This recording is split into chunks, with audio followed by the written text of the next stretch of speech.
I've never spoken publicly before about any of this.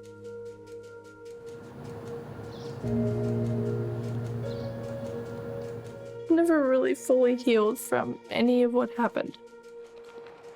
It's like waking up every morning and having the same phone call. 911, what is the address of your emergency? 911 call came in October 2nd, 2017. It was called in as a welfare check. Something happened at my ex-husband's house over the evening, and my 2 children came to my house this morning. Okay, and what did they tell you exactly? Their dad's gone, their older sister's gone. Where are we, officer? Set the scene for us. This is Benson Street, and for me, this is just another welfare check.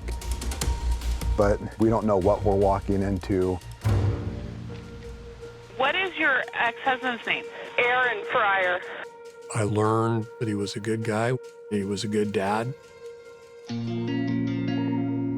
What is your daughter's name? My oldest daughter's name is Ellen Fryer. How old is she? She's 15. Ellie was in the marching band. Very bright, very intelligent. With the older daughter missing, it was very suspicious. We didn't really know how suspicious it was until we saw what we saw when we got here. Not for police. Not yourself if you're in here. We clear the house, and in the living room, based on the blood splatter, there was a serious assault, probable murder that occurred. So time was of the essence Absolutely. in this case. Time is always of the essence, you know. The only information I had was from the patrol officers and what Sierra was able to tell us on scene. I remember waking up in the middle of the night. We know at around 5:30 that Sierra heard the glass breaking. I just started listening to try and understand what was happening. I was certain she had heard the assault, but she hadn't realized that. Thank God she didn't walk out and interrupt this thing. I was very terrified. Based on what she had seen at the house, she knew somebody wasn't okay. She went over to the couch.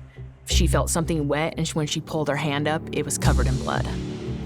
I just was in like a state of shock. Sierra could not locate her father, Aaron, and her teenage sister, Ellie. We treated it as a missing person, serious assault, until we know otherwise. Everyone was out looking. There was also a potential that this was what we could refer to as a no-body homicide.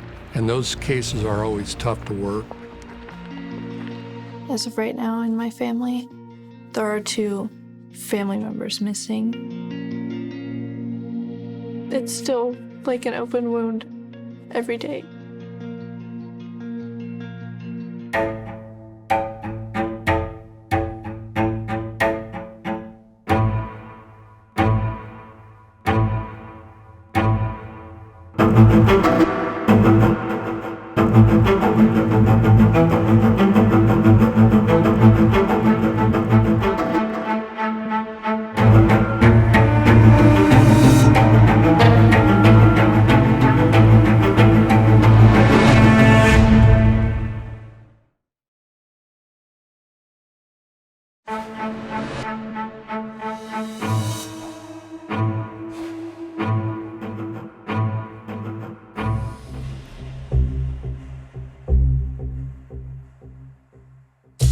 The quiet city of Medford, Oregon, was shaken by Maggie Fryer's desperate 911 call in the early morning hours of October 2nd, 2017.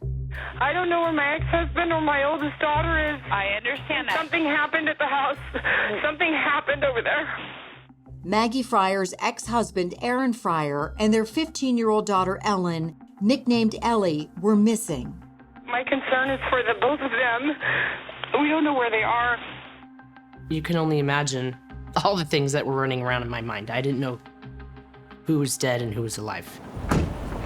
When Medford police officer Logan Boyd arrived at Aaron's house, he found that gruesome scene. There's blood everywhere. Blood-spattered walls, shattered glass, and a trail of blood to nowhere. See, it starts from there and kind of goes all the way out in the dirt. It goes out towards the carport. Yeah, that's not good. This led investigators to notice what also was missing: Aaron Fryer's car, seen here on a neighbor's security camera leaving the Fryer home around 5:30 that morning. We're kind of dealing with what I would describe as like a two-headed monster. An all-hands-on-deck call went out to every Medford police detective, including Detective Bill Ford. We didn't know at that particular time whether this was a missing person case or a kidnapping. We just didn't know. Detective Shannon Reynolds, Bill Ford's colleague and wife of 20 years, had a different take. In my mind, I automatically assumed that the 15-year-old daughter was the victim of a homicide. So a case like this, where did this one sort of fit in? Probably one of the most interesting, heinous crimes I've seen in my career. Investigators hoped Ellie's younger sister, 11-year-old Sierra, might shed light on the unknown. Detective Reynolds, who specializes in crimes against children, was tasked with interviewing her. Sierra wasn't, outright crying, but you could tell she was worried. Who was she worried about? Her dad and Ellie. I try not to really think about that time a lot, but Sierra, 18 years old at the time of this exclusive interview, still finds it difficult to speak about the day her father and sister vanished. I was, just a child, and sorry. The second of three girls, Sierra says she loved being in the middle. I get to be an older sister and a younger sister, so I get the best of both worlds. I like the connection and the bonds that we have. Sierra says her older sister Ellie loved music and could play many instruments. A skill Ellie seemed to have picked up from their father. One time, he tried to teach me how to play the drums, but I wasn't very good at it, so. In 2016, Sierra's parents, Maggie and Aaron, ended their marriage. Sierra says the divorce took a toll on her and her sisters. It affected us a lot. It was actually not a very great experience for everyone involved. Sierra says that when her parents separated, her dad moved into that small two-bedroom house. Maggie and Aaron shared custody, and the girls would stay with their dad every other weekend. In September 2017, Sierra decided to live with her dad full-time. I want to be around him and fill my life with him. Then, around 5:30 a.m. on October 2nd, 2017, the Fryer family was forever broken. Sierra was asleep in the bedroom she shared with her younger sister. I woke up and it was just pitch black. I remember waking up to a dinging noise over and over and over again. Then I heard glass shatter and I heard the fight that occurred. The sound was coming from the living room. So then what does she hear? Because she really is sort of an ear witness to all that happened. She heard her dad yell the F word. She heard dragging. She heard things being moved. After that, it was completely silent. Did she have any idea what was going on at the time? No. She was frightened enough to stay in her room until she felt like it was okay to come out. When Sierra finally did come out, she found that horrific scene. It had to be so scary, though. So scary. Sierra told Detective Reynolds that before leaving her room, she had seen something out of her bedroom window. She could see people walking back and forth. Sierra saw two young men outside of her dad's house. One was a person Sierra didn't know. The second was someone Sierra immediately recognized. It was Gavin McFarlane. He was Ellen's boyfriend at the time. This was her big love. According to her, he was a great guy, but according to my parents, he was not a great guy. Sierra insinuated this was a little bit of a forbidden love. Dad had forbade Ellie from seeing Gavin. This was the break investigators had been hoping for. Once we have a name, Gavin McFarlane, now we got a picture. Now we know who we're looking for. The search for Aaron and Ellie Fryer, and now Gavin McFarlane, was on. We probably had 70, 75 people out on the streets of Medford. Ellie and Aaron's phones were found in the house. Investigators now began tracking Gavin's phone. We started getting cell phone tower hits up in the East Medford area. Patrol officers immediately headed in that direction. A patrol sergeant locates the car. That was huge. As the officers approached Aaron Fryer's vehicle, they realized that something wasn't right. We could see there was blood on the outside of the bumper that had been dripping down. When this trunk is opened up, there is large amounts of blood. I mean, it is soaked into the carpet. But no Aaron and no Ellie. But the car was still warm, so the police knew they were close. We had tons of people up there driving around looking for them. And then just an hour later, investigators couldn't believe who they found next.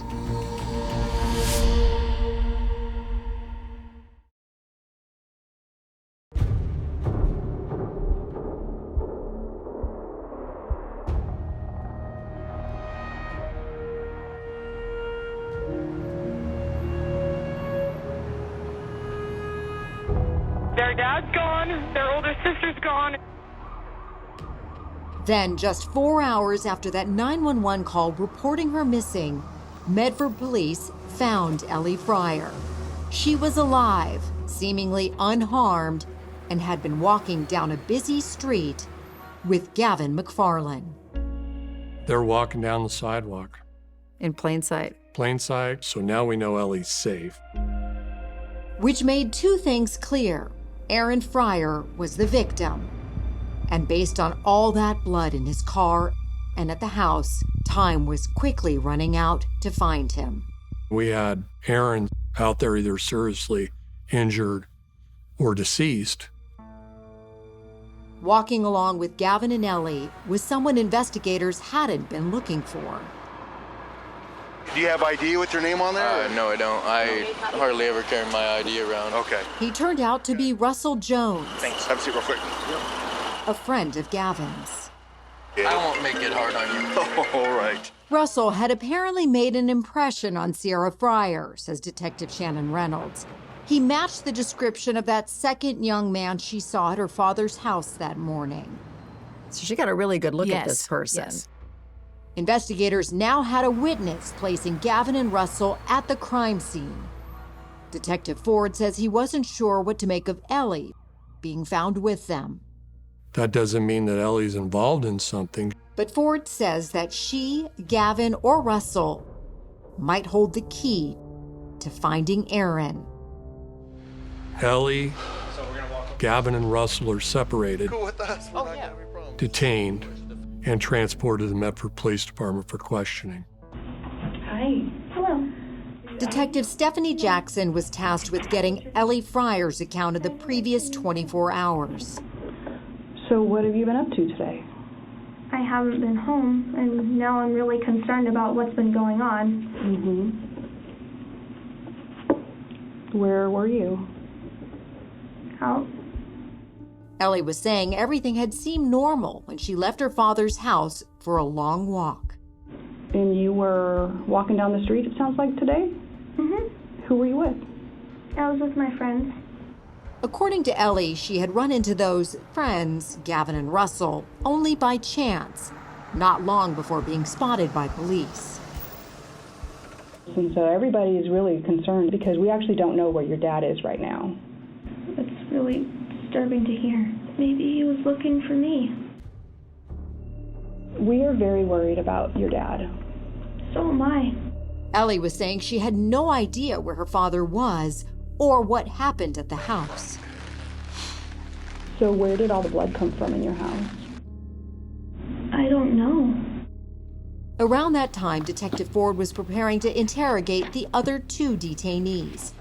Strategically, he decided to let Gavin wait in a holding cell and began interviewing Russell. Well, spin around in your chair there and face me so I can talk to you. He's a talker, very, very talkative. So I kind of knew he would have a hard time keeping his mouth shut. Yeah, I have nothing to hide, so okay, good. Russell was ready to talk, but he wanted something first, a cigarette. I talk better when I have a cigarette. Detective Ford took him outside. just kind of smoking and joking is what we call it.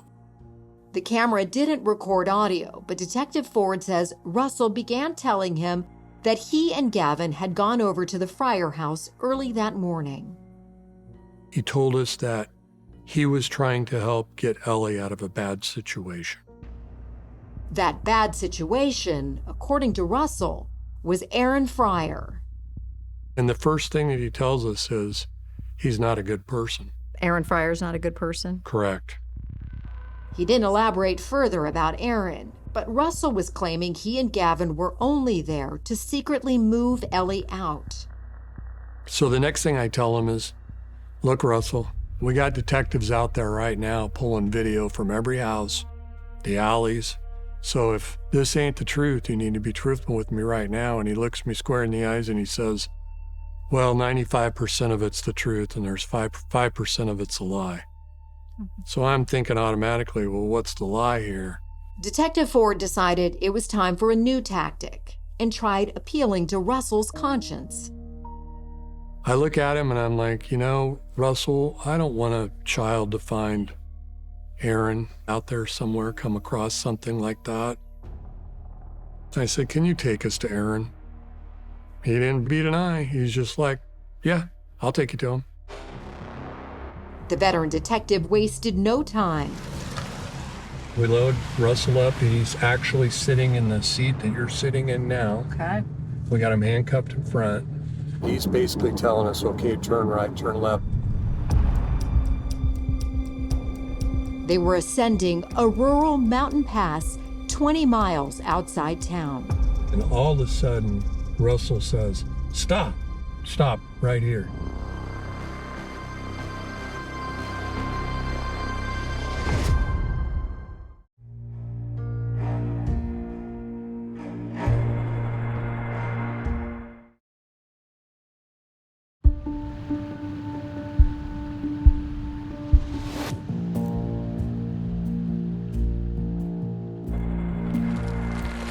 Where did you stop your car back there? Probably right where that rock is. Do you see the body right away? You could see the tarp. You couldn't see any portion of the body. Right here in this green tarp? Detectives descended the wooded ravine and pulled back that tarp, revealing that just 6 hours after that 911 call, they had found Aaron Fryer. It was obvious that he was deceased. When you found out your husband was dead, what did you think? I was completely shocked. I didn't know what to think. Maggie says the police hadn't yet told her Ellie was in their custody being questioned, or even that she had been found. I was very worried about the fate of my daughter. I had no idea if my daughter was even alive, too. Maggie then faced the unimaginable task of sharing the news of Aaron's death with their 2 younger daughters. The reality was almost too much for then 11-year-old Sierra. I just really didn't want to believe it for a really long time. While investigators began processing the scene, Detective Ford drove Russell Jones back to police headquarters. He says Russell was claiming that all he had done was help dispose of Aaron's remains. He's like, I'm not going to be a witness against Gavin. Russell was saying Gavin was Aaron's killer, but that Gavin had been provoked. His story was that Aaron had a rifle and was pointing at Gavin. So making it seem like a self-defense, because if he had a gun pointed at him. Exactly. You can sit in that chair over there. Okay. Back at the station, Detective Ford returned Russell to the interrogation room, while detectives gathered for a briefing. You're listening in on my conversations, aren't you? That's when Russell began taunting them through the camera. I can still twist your little mind. Don't piss me off. This, I imagine, got everybody to stop what they were doing and gather around the monitor and watch this. That's what you do. So, we can play it the easy way or the hard way. He would go into these rants and making demands and stuff. Gavin and Ellie are to be released to me. And Russell was claiming he still hadn't been totally truthful. And Mr. Ford, you want the whole story? Because I did miss a few parts.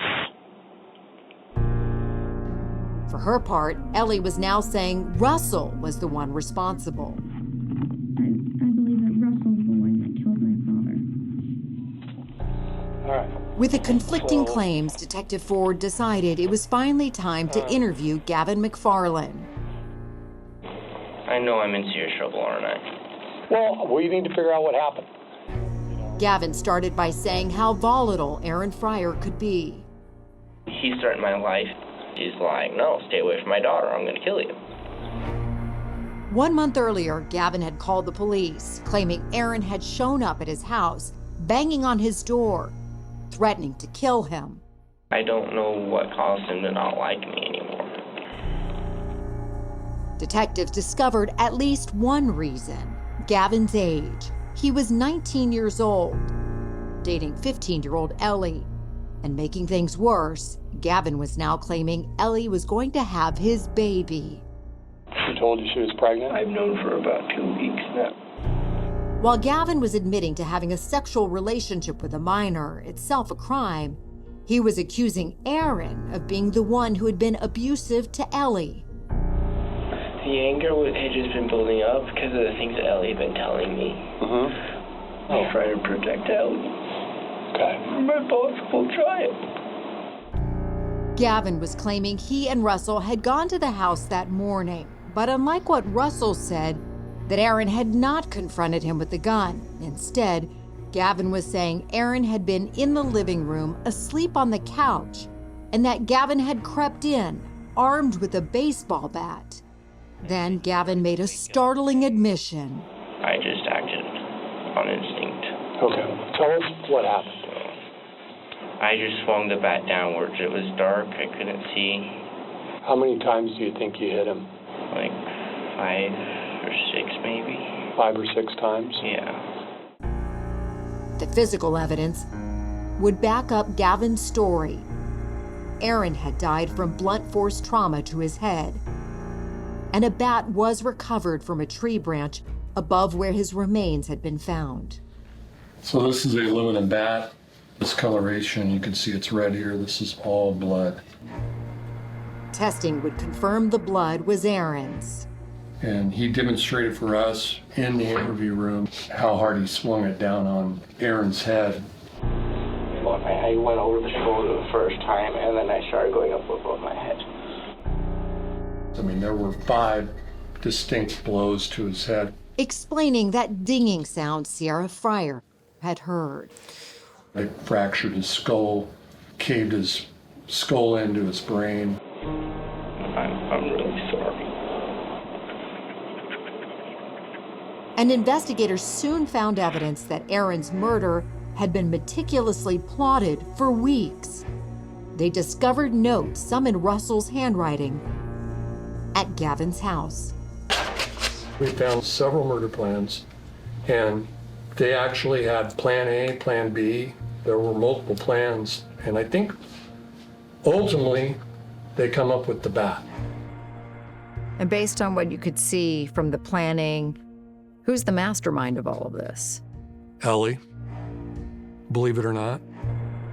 Detective Ford says he believes it was Ellie who wanted Aaron murdered, pointing to messages Ford says she sent to Gavin. In one, she says, "We need to make sure he's dead by the time we leave his house."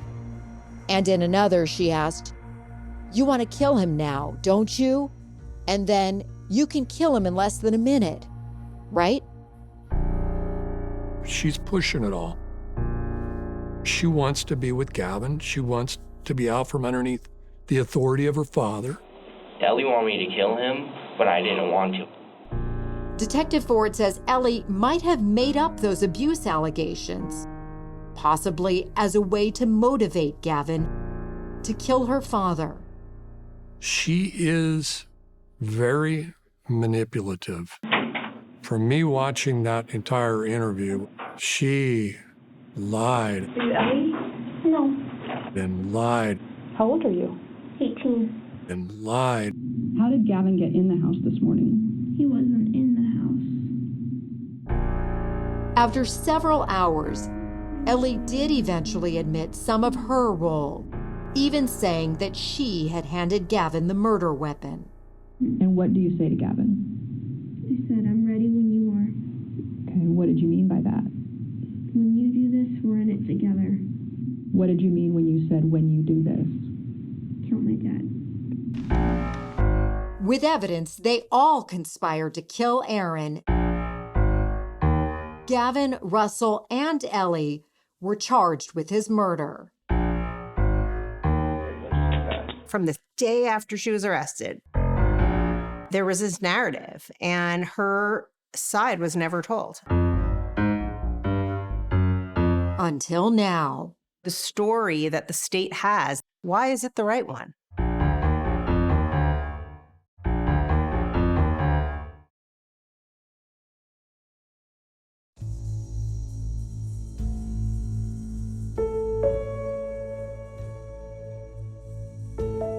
My daughter left to go stay at my ex-husband's house for the weekend and never came home. I imagine that moment haunts you still. Of course it does. My child never came home.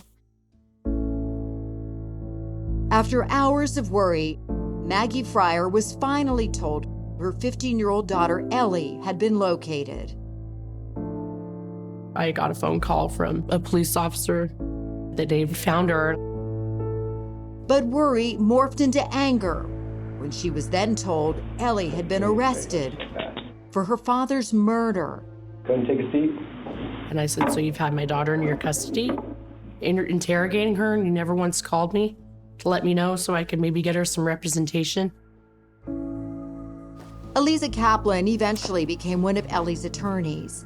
She says the narrative about Ellie Fryer has been wrong from the very beginning. In this case, she was made out to be the mastermind or something, you know. She planned all of this when she was 15 years old and they were 19 and 22. She was the manipulator. She was the manipulator, right? And that this was all because of her relationship with an older man. But Kaplan says this crime actually happened because of the alleged abuse Ellie suffered at the hands of her father, Aaron. She was sexually abused, emotionally abused, and physically abused. Abuse that Ellie described in her police interrogation. He used to be a good father, but he started getting abusive about 3 years ago. I picked out a bunch of things, but... Reading from the case file, Kaplan recounted several allegations of molestation and abuse. Warning, the following may be disturbing to hear. Her father would grab at her breasts. He told her to give in to him. And he tried to take my clothes off, and I slapped him away. He would masturbate on top of her when he thought she was sleeping. I felt so dirty and so ashamed of myself. He pushed her downstairs, called her whore, idiot, stupid, slut-shamed her. And he would pin me up against the wall and he would call me those names. And then when he would get drunk, it would all get worse.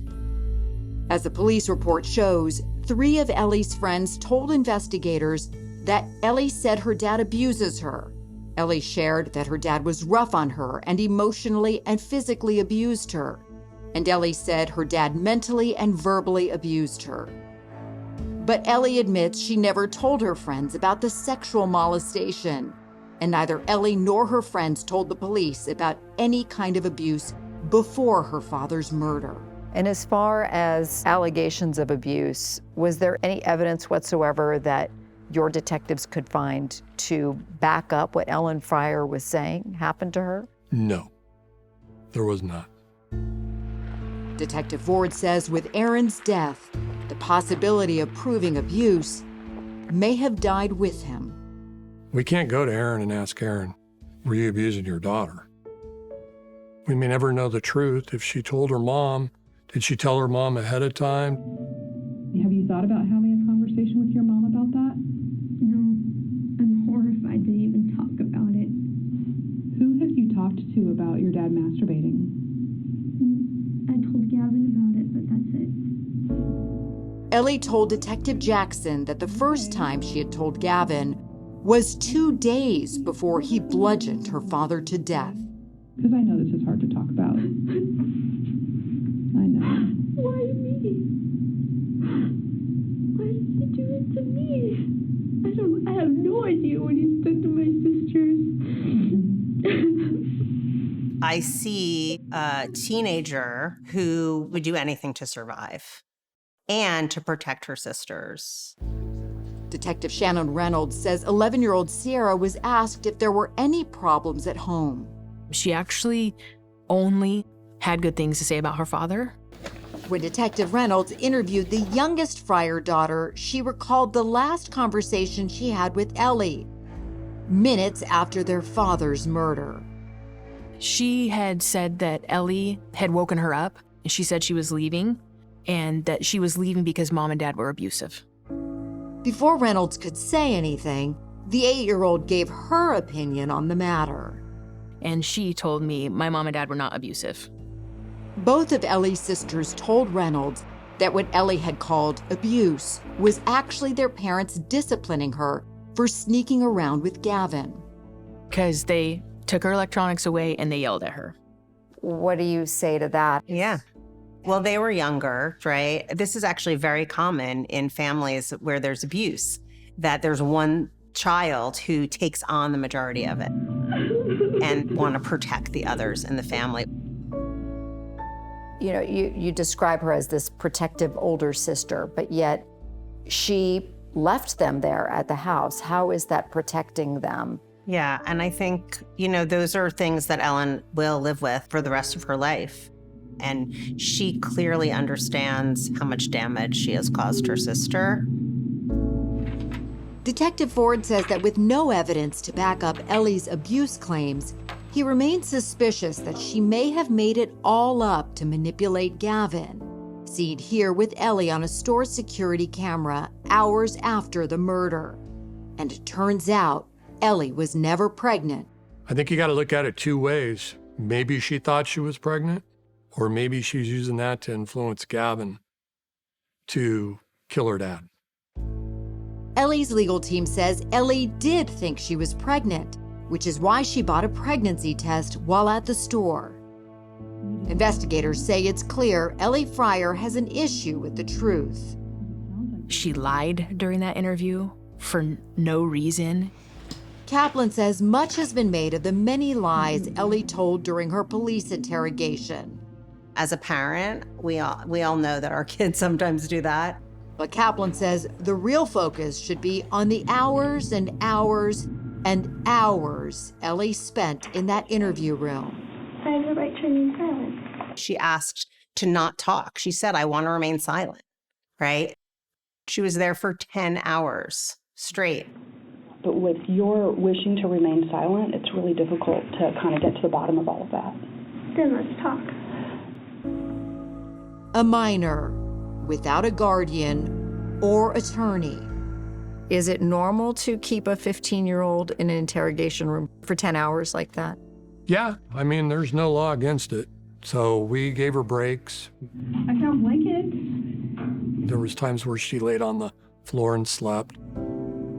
Kaplan says that although it may have been legal in Oregon, it wasn't right.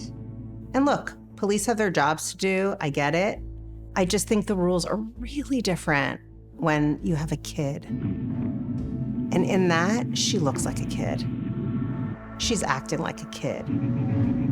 She's in fear like a kid would be. A kid who Kaplan says was taken advantage of by someone she calls another abuser, 19-year-old Gavin McFarland. A grown man reaching over to a 15-year-old girl who was so vulnerable, no matter what her text messages said, no matter what her involvement was. I don't even understand how you don't look at that as him being the controller. Detective Reynolds says she saw some of that controlling behavior on display in letters Gavin wrote to Ellie after they were arrested. He was saying that she needed to be sure to say that her dad was abusing her. And he was telling her, we're going to take this to a jury and we're going to win the jury over. And the way to do that is to cry. Make sure you cry.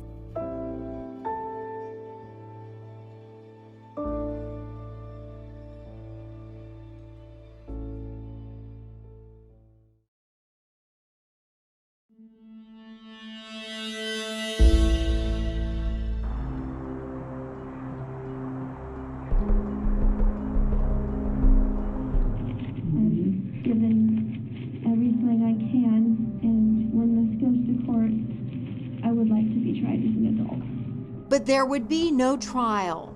In January of 2019, a little more than a year after her father's death, Ellie Fryer took a plea deal. How did you feel about that decision? I didn't like it because I'm pretty sure that she did it because she was scared. I don't think she wanted to go to court. Ellie Fryer pleaded guilty to an adult charge of conspiring to murder her father, Aaron. I would first like to say that I'm sorry for all the pain that I've caused to others through this whole ordeal. The deal was brokered by a different defense attorney. According to court documents, that attorney wrote that Ellie Fryer's co-defendants, Gavin McFarland and Russell Jones, were going to be testifying against her and say that she was the mastermind behind all of this. It was her idea from the beginning. Ellie's text messages would have been used against her at trial, too. Elisa Kaplan began working on Ellie Fryer's behalf in 2024. I run the Criminal Justice Reform Clinic. We are looking at Ellen's case, mostly because we believe that she has an excessive sentence. And what is her sentence? 25 years.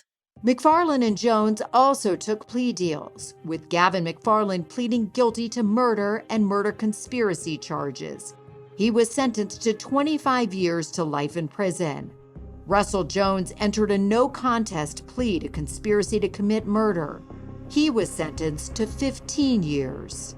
Kaplan is fighting to reduce Ellie Fryer's sentence. She says Ellie should not have been sentenced to 10 more years than Jones for the same crime. She was 15, he was 22, and her sentence is so much bigger than his.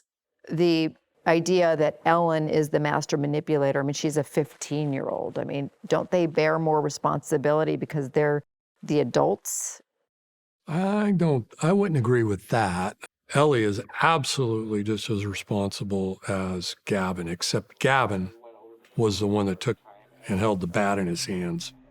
Detective Shannon Reynolds isn't as certain as her husband about Ellie Fryer's role. I go back and forth. The mastermind of it, I initially thought was Ellie. Then reading the letters from Gavin that he wrote to Ellie, telling her what she needed to say, then I started to think maybe Gavin was the mastermind of all of this. I go back and forth. Ford says regardless of who crafted the plan, all three are responsible in the eyes of the law. Because without her, this wouldn't have happened. Without Gavin, this wouldn't have happened. I doubt without Russell it could have happened. I want to be very clear. She was involved. She participated. She was a co-conspirator. No doubt, right? She takes full accountability for her role in this crime. Ellie Fryer, now 23, has been serving her sentence in a juvenile detention center. In December of 2026, she'll be moved to an adult prison. And she recently earned 2 master's degrees, one in psychology and another in justice studies. Which, by the way, is not that easy to do when you're in prison. She's really incredible. I am very proud of her. I've always been proud of her after what she went through.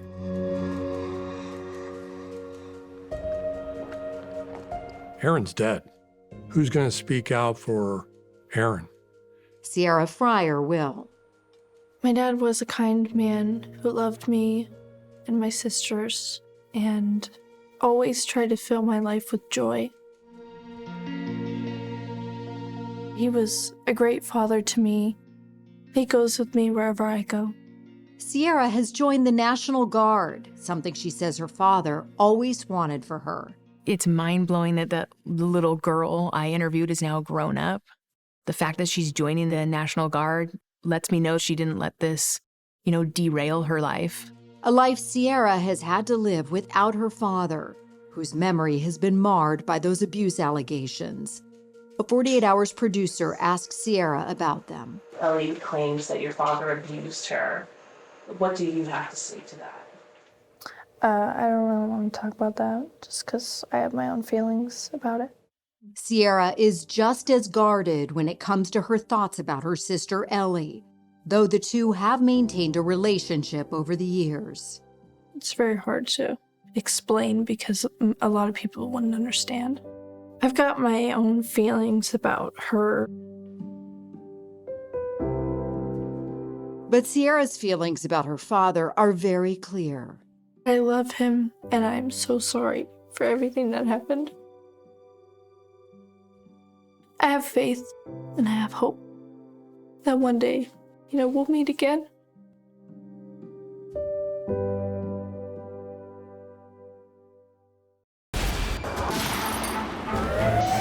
"48 Hours. Don't miss an episode."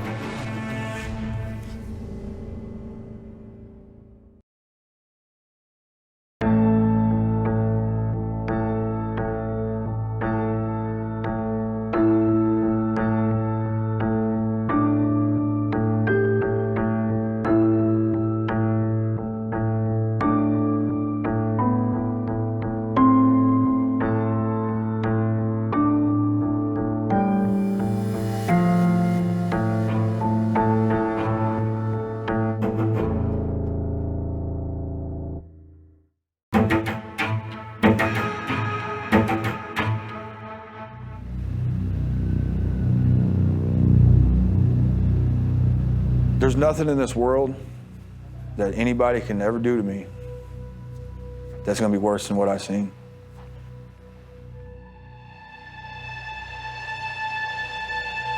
I received a call from the sheriff's department that there had been a homicide. It was very devastating. There wasn't a lot of murders in Washington County. Everyone knew everyone. They all knew Michael. They all went to school with him. Everyone knew Rita. I was really close with my mom. She was always at my football games, my baseball games. She's always had the camcorder out. She was recording me. Come on, son.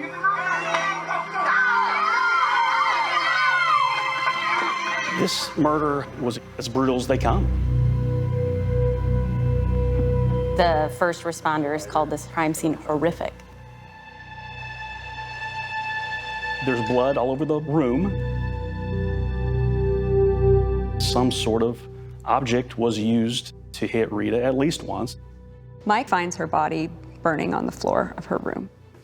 I was scared to death. I didn't know what to do. I didn't know who to call. I didn't know what to do. My name is Michael Politte, and when I was 14 years old, I was arrested for the murder of my mother.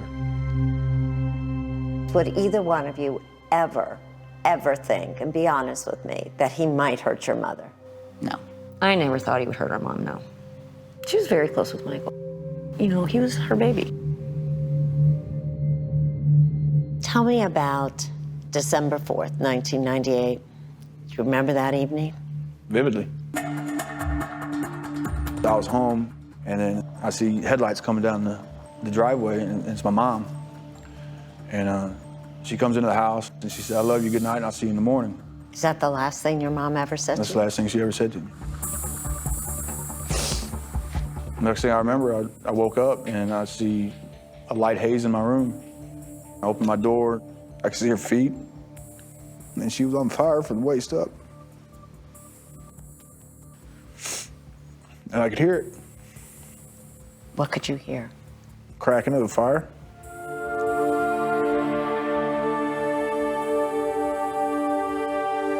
How soon did investigators focus on Michael? Immediately. Immediately. He is a suspect from the moment they arrive at the scene. They said this kid didn't act the way they expected. He wasn't emotional enough. You look like a pretty good suspect. You were a person who loved to set fires. You had arguments with your mother. You were having trouble in school. But none of that suggests anything about murder. Were there any injuries on Michael, on your brother? None. Any blood found on him, on No. his clothing? No. And no weapon? No. Let me ask you a question. What 14-year-old kid could commit a crime that violent and that vicious and not leave any forensic evidence behind whatsoever? That's not possible. Michael was convicted of murder in the second degree. He was sentenced to life.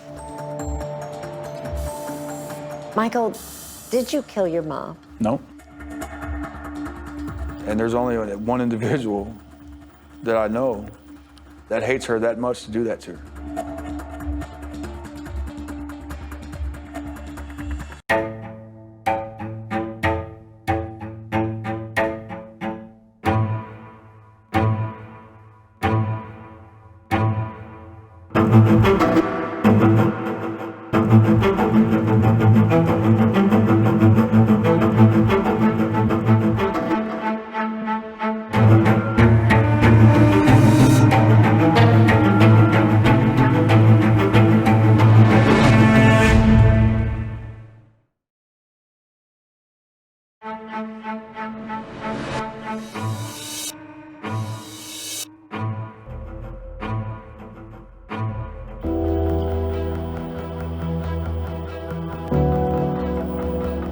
This is where the Politte family home once stood on December 5th, 1998, the day Michael Politte says he woke up to find his mother's body lying on her bedroom floor, on fire.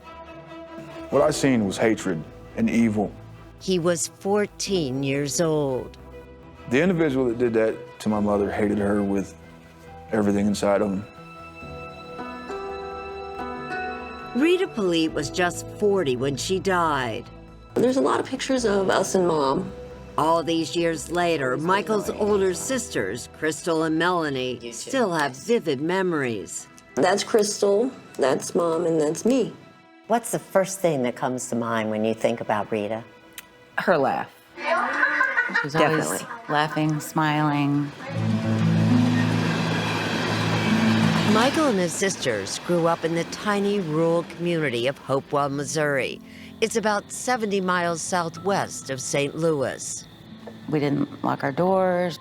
We lived by all of our family. We rode bicycles and motorcycles. I was happy. Michael went by the nickname Bernie back then. His middle name is Bernard. It's short for Bernard. Their parents, Edward and Rita, got married as teens, and Crystal and Melanie say the couple had their struggles. He was very mentally abusive. He also cheated on her. A lot. But she loved him. Love, it outweighed any other feeling she ever had. Eventually, though, love wasn't enough. I witnessed violence between the two of them. There were allegations of domestic violence on both sides. The year before the murder, there was an incident where police were called. Michael told an officer that his dad pushed his mom to the floor and choked her. The couple ultimately divorced in the summer of 1998 after more than 20 years of marriage. The divorce decree cited Edward's infidelity. My dad would try to pay me to come live with him. I wouldn't. I wanted to live with Mom. Michael ended up having to split time between both parents. On December 4th, 1998, he was at his mom's. That night, she was out working at a local bar, and Michael was home alone. Probably 7, 8 or so. I get bored. I ride my bicycle down to a general store. It's there that Michael says he met up with his friend, 15-year-old Josh Sonsasi, who he invited to sleep over. The two hung out for hours until Michael's mom got home around midnight. I asked him, I was like, man, where do you want to sleep at? You can sleep here in the living room on a fold-out couch, or you can just sleep in, in the floor of my room. He's like, I'll just crash on your floor. Michael says he slept through the night until just before 6:30 a.m., when he and Josh awoke and noticed smoke in the room. We ran out of the room. My mom's bedroom door is facing me, And I could see the glow, an orange glow in that area. He says he called out to his mom, but there was no answer. Michael, what are you feeling at this point? Panic, fear. Michael says he went and grabbed a hose outside and then ran toward his mom's room. And what he saw, he'd never forget. I seen blood on her legs, and she was on fire from the waist up. Now I turned the water hose on. I don't know how long I sat there. It could have been minutes, it could have been seconds, I don't know. Josh ran to get help, but it was too late. Crystal would soon get a call from her brother with the news. I just sat on my bed and I just kept saying, I don't want to go, I don't want to go, I don't want to go. Because, then it's real. Crystal picked Melanie up, and by the time they got to the scene, police cars and fire trucks were lining the driveway. Mike was in the front seat, passenger side of the police car. And we just ran up to the window, asked him what happened. And he had soot on his face, and he had tear marks all down his face. And he said, I don't know, Mom's dead. You could smell the smoke, you could smell flesh. Tammy Nash worked for the Washington County Sheriff's Office back then and was one of the responding officers. It was clear that this was a murder. Rita had suffered blunt force trauma to the head, and blood was visible on her bedroom walls, indicating a struggle had occurred. A fire marshal quickly concluded that an accelerant was used to set her on fire. What was your job at that point? What was your assignment? To gather the evidence. We was looking for anything that she could have been struck with. We never found a weapon. While Tammy processed the scene, Michael and Josh were taken away to the sheriff's office for questioning. A police report indicates that on the way, Michael asked an officer something that quickly put him under suspicion. He asked, "What's going to happen to my mom's truck?" Isn't that an odd thing to say after you just saw your mother on fire? I don't think so. When you lose someone, you want to hang on to things. To me, that's all it was, and our mom loved that truck. But it did raise eyebrows. And at the sheriff's office, Michael was given a voice stress test. And then they told me that I failed. Investigators also took Michael's shoes so that an accelerant-sniffing dog could examine them. They said the dog alerted my shoes to an accelerant. How would you describe the tone of the questioning after the dog's alerted on your shoes and after you failed this voice stress test? They wasn't questioning me no more. They were telling me that I did something. Michael and Josh both insisted they didn't know what happened to Rita, that they had stayed in Michael's room all night. But investigators told them they didn't believe them. The boys were questioned repeatedly. And 2 days after the murder, Josh gave a videotaped statement with an officer on each side and his mother present. That statement seemed to poke a hole in Michael's account. He said he woke up to a noise in the middle of the night. I heard a little thud, and I thought I heard like a woman's voice. Did Bernie wake up too, or did you see Bernie in the room at that time? No. Bernie wasn't in bed. I didn't see him. Could you have seen him if he was? You let Is that yes or no? Yes. Okay. So there's no doubt he wasn't in bed. Okay. And was he anywhere else in that bedroom? No. Shortly after Josh gave that statement on December 7, 1998, 14-year-old Michael Politte was arrested for his mother's murder. I always believed that I was going to be found innocent because I didn't have anything to do with what happened to my mother. Or was I in for a rude awakening?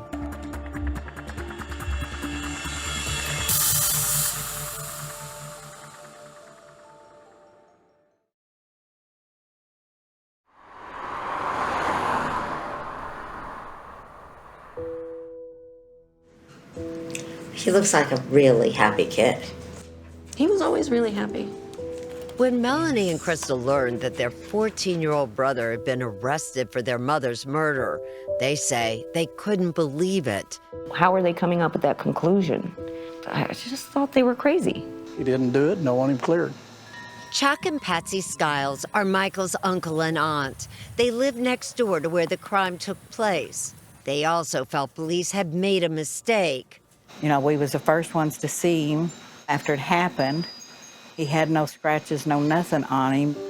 He's always giving his mom a hug. He loved his mom.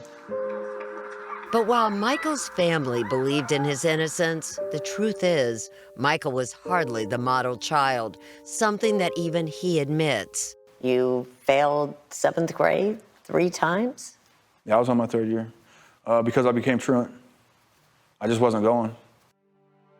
Skipping school was one thing, but 10 months before the murder, things got so bad that Michael was hospitalized for behavioral issues after he threatened to kill his mother and himself. For whatever reason, I told her that I would put her 6 feet under just like her mom and dad. Did you mean that, Michael? No, I didn't. And it's the biggest regret of my life. Melanie and Crystal blame Michael's misbehavior on their parents' divorce. Our dad would kind of put him in the middle. Michael was clearly an angry, troubled teenager. Yeah, I think he was mad at our dad for sure. Was he mad at your mom as well? No, I know they didn't always get along perfectly. I don't think any parent and child does. 3 years passed with Michael in custody awaiting trial. And then the prosecution came to him with a deal. Plead guilty to voluntary manslaughter, and he'd spend a maximum of 15 years in prison. I rejected it. You didn't think about it? Nope. Why not? Because I didn't murder my mother. In January 2002, Michael Politte, then 17 years old, went on trial. His life was on the line. The prosecutors and defense attorney who tried the case didn't respond to our calls. But Josh Hedgecorth, the current prosecutor of Washington County, where the murder took place, was willing to talk about the case. What was the most important evidence? The scientific evidence, and that would start with the shoes that he was wearing at the sheriff's office.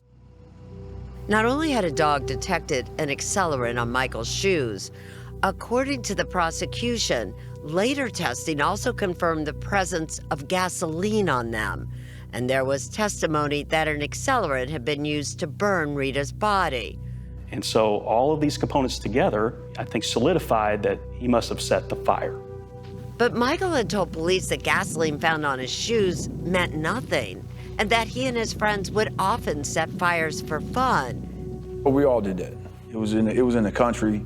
In fact, Michael told police that just hours before the murder, he and his friend Josh used gasoline to set a fire on the railroad tracks near his house before Rita got home. It does show the persistence with fire. But the prosecution used that admission as another piece of evidence against Michael. See the heavy charring in it? They argued the burn pattern on the tracks matched the burn pattern on Rita. See the outlets showing nothing electrical that could have caused the fire.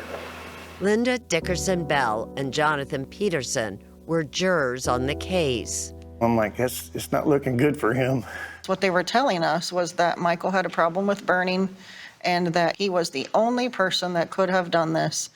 The jurors never heard about Michael's problems at school and that threat to his mother, but a witness testified about a disagreement that Michael had with his mother weeks before the murder. It was over money, and he sat flicking a lighter afterwards. It happened, but not in the way that the state portrayed it. I was flicking the wheel on the lighter. That's that. You weren't threatening your mother with that? No. And there was something even more damaging. The prosecution claimed that Michael had actually confessed to the crime during a suicide attempt at a juvenile detention center exactly 1 month after the murder. 3 witnesses who worked there wrote in reports that Michael said, "I haven't cared since I killed my mom." But Michael says that's not what he said. When they asked you why you were trying to kill yourself, You say you said what? I haven't cared since they killed my mom. It's the difference of one word, but that one word carried a lot of weight, and the jury would never hear from Michael because when it was the defense's turn, he didn't take the stand. Today's date is the 7th day of December, 1998. And leaving the jury with even more unanswered questions was the fact that they were told that Josh, the other boy in the house that night, had been granted immunity. I kept waiting, thinking, okay, well, if he's been given immunity, then he's got to have something to offer. But the jury never saw or heard from Josh at all. He wasn't called to the stand, and they were never shown his videotaped statement. Michael's sisters also weren't called. I never really heard anybody in his defense say Michael didn't do this. Instead, the defense hinged its case on the lack of direct evidence. No murder weapon had been found, and despite the violence of the attack, Michael had no injuries and no blood on his clothing. After 3 days of testimony, the case went to the jury. To hold someone's life in your hand, have you ever done that? It's not a pleasant thing to do. I wanted to get it right. But Linda and Jonathan say they were left with so many questions, too many questions, and they felt pressured by other members of the jury. I think everybody finally just got to me and was just like, you know, we're ready to go home. And then I was like, yeah, but you're ready to go home and this kid's ready to go to prison. After more than 4 hours, the jury filed into the courtroom with their verdict: guilty of second-degree murder. I wept. Why?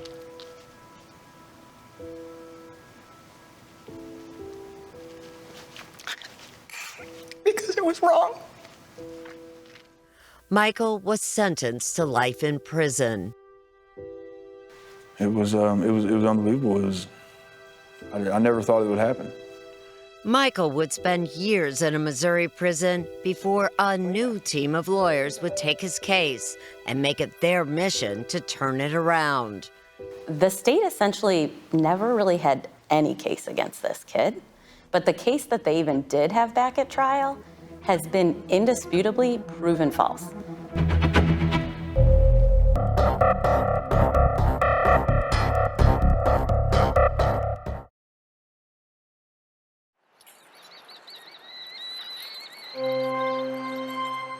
After Michael Politte was convicted and sentenced to life at the age of 18, he was sent to the Missouri State Penitentiary, once called the bloodiest 47 acres in America. Being so young, I was a target. I got in a fight my first day there. Dudes were trying to rape me. Michael says he became desperate for some sense of safety. You became a skinhead? Yeah, joined a gang. That's where you got the tattoos? Yeah. It was something that I felt like I needed to do to survive. It's not the way that I feel. It's not the way that Mom raised me. I just didn't fit in. Michael says he longed to prove his innocence and get out of prison. He needed to hire a lawyer, so he says he asked his dad for help. Did he? Nope. So how did you keep up any hope at all? I didn't. For a few years, I was a heroin addict. Anytime I left my cell, I was looking for drugs. I was just self-medicating. That's the way things were until Michael finally found something that gave him hope. 5 years after his conviction, he wrote a letter to the Midwest Innocence Project, and they agreed to take his case. The organization worked on it for years, and eventually attorneys Tricia Bushnell, Megan Crane, and Mark Emerson became involved. Mike was convicted because he was a kid, pure and simple. They said he wasn't emotional enough. Trauma doesn't look like what people think it should look like. Tricia, Megan, and Mark picked apart the case against Michael. They say it was based on bad science. The breakers tripped. Starting with the prosecution's claim that an accelerant was used to set the fire that killed Rita. When the fire investigator came to the scene, they immediately determined it was a fuel-fed fire based on just visual patterns just based on looking at the scene, which at the time violated gold standards of fire investigation. There has to be lab testing. Control sample taken there. And lab testing was done on carpet samples from the crime scene. No accelerant was detected. The prosecution explained that away by saying it could have burned up. But defense attorney Megan Crane says that suggestion isn't reasonable. There's no scientific basis for that being possible. Do you believe that the jury believed that, in fact, there was an accelerant used to set Rita on fire? Absolutely. The main case against Michael was that it was a gasoline fire. And in order to attempt to tie Mike to the crime, the only physical evidence was the gasoline that the state alleged was on his shoes. But Michael's new lawyers say that Michael's shoes didn't have gasoline on them either. Another footprint found. They say a chemical used in the shoe manufacturing process was wrongly identified as gasoline at trial. And even the Missouri State Crime Lab agrees. In this 2020 letter, officials say it is now known that solvents found in footwear adhesives have similarities to gasoline, but that in the late 1990s, this knowledge was not widely known. Could the dogs have been alerting to the chemicals used in the shoes? Absolutely. The jurors cared about the gas on the shoes. They asked to see the shoes. It was the nail in the coffin. But what about Michael's alleged confession at the juvenile detention center? Witnesses wrote that they heard him say, "I haven't cared since I killed my mom." But Michael insists he said, "I haven't cared since they killed my mom." In the same way we talk about tunnel vision, people can hear what they want to hear. We're talking about one word in a room where there's lots of activity happening. They have a kid in the detention center that they believe has probably committed this crime, right? And so that's their view of him. There is one big question that remains. What about Josh Sanssouci? Remember, the jury was told he got immunity. And there was that videotaped statement where he told police that he woke up in the middle of the night and Michael wasn't there. So there's no doubt he wasn't in bed. Okay. And was he anywhere else in that bedroom? No. Now, many years after the crime, Josh is speaking publicly for the first time about what he says really happened that night. I've spent the majority of my life just trying to forget about it.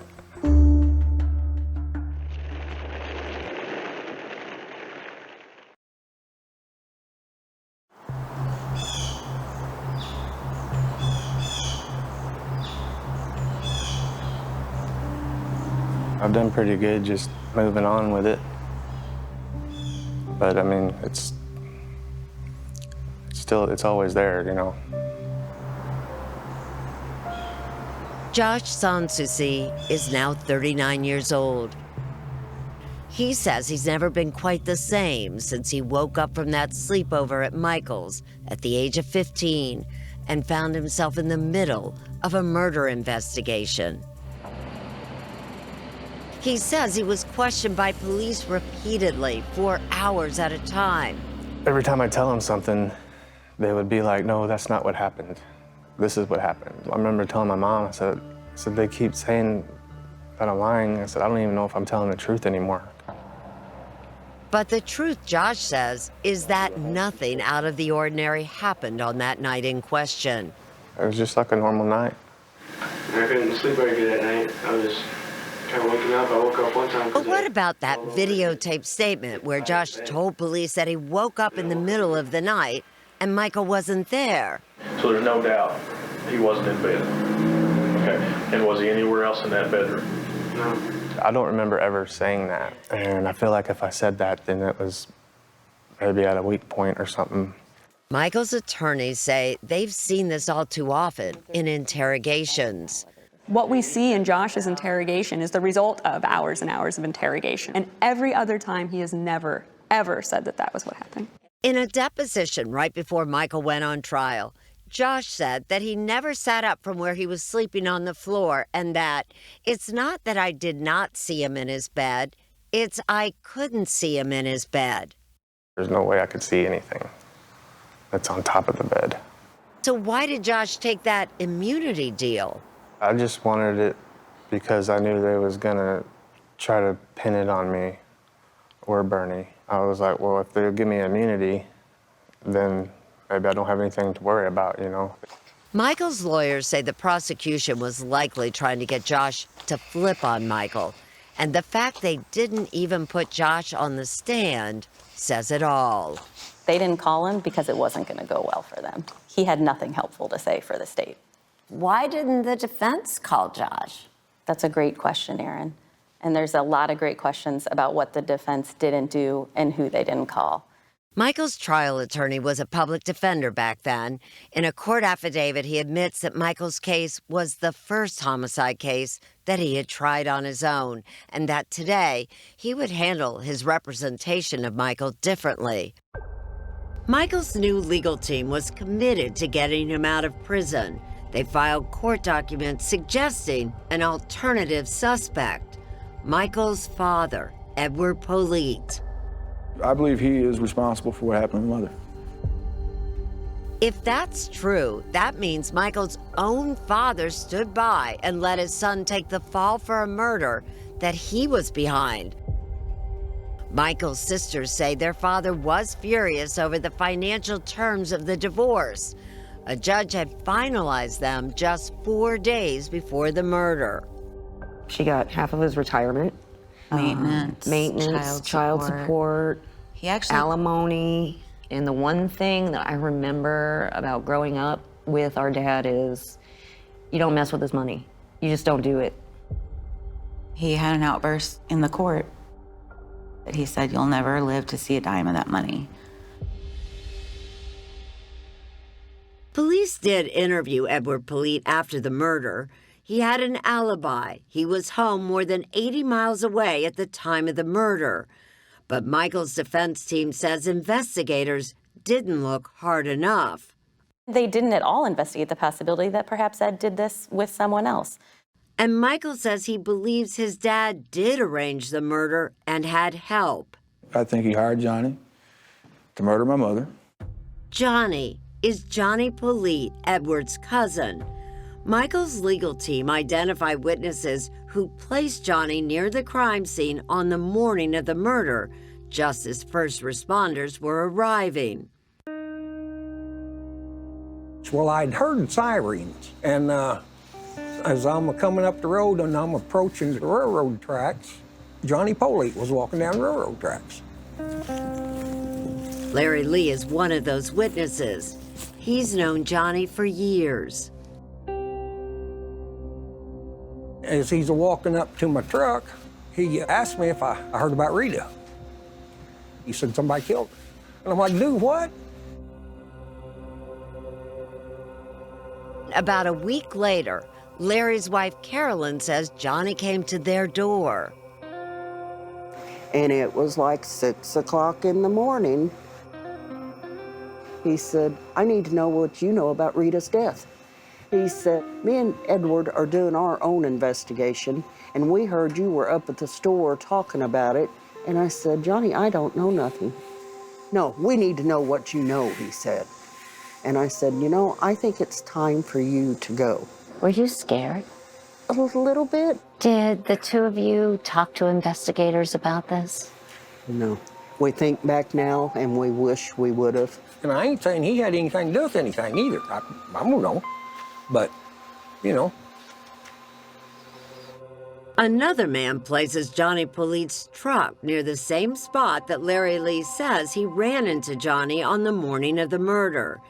In an affidavit filed by Michael's team, the man says he saw the truck just as emergency vehicles were coming down the road. Former investigator Tammy Nash says she doesn't remember hearing that Johnny Politte had been seen that morning, but she does recall something that happened in the days after the murder, once the crime scene had been released.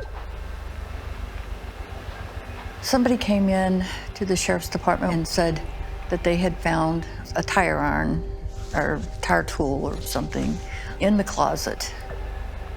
Whose closet? Michael's closet. Police records show the person who found that tire tool was Johnny Politte. Could you have missed that in your first search? No. Are you absolutely sure? I am positive. I did not miss that.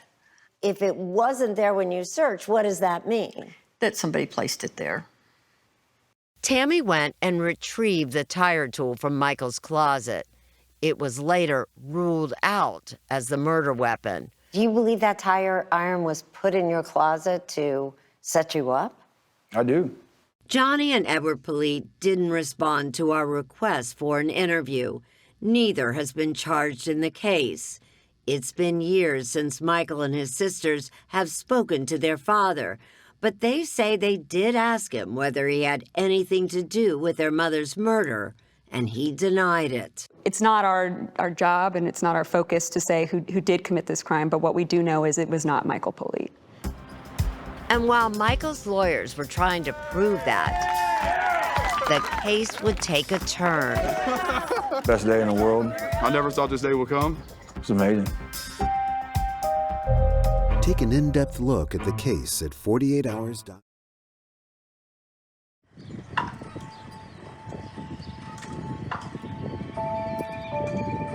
It's hard. It's real hard here in Missouri to get these convictions overturned. It's a battle. I don't know why they don't want to have a hearing. Michael's legal team was shut down by appeals courts at every turn. It is a constant fight with, Goliath, really, is what it feels like. Despite the letdowns, Michael and his sisters kept up hope that one day he would be freed. And in 2021, there was an unexpected development. A bill passed in Missouri giving juvenile offenders convicted of serious crimes a second chance. It gave me an immediate parole hearing. Michael went before the parole board asking for his release. I told him I was innocent, and I told him this is why I'm innocent, and this is why you should believe I'm innocent. It worked.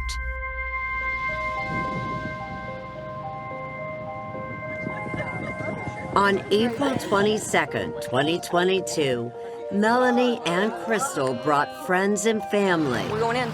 And a change of clothes to the Jefferson City Correctional Center. It was a really great day. It was a dream come true, really. On that day, Michael Politte walked out of prison.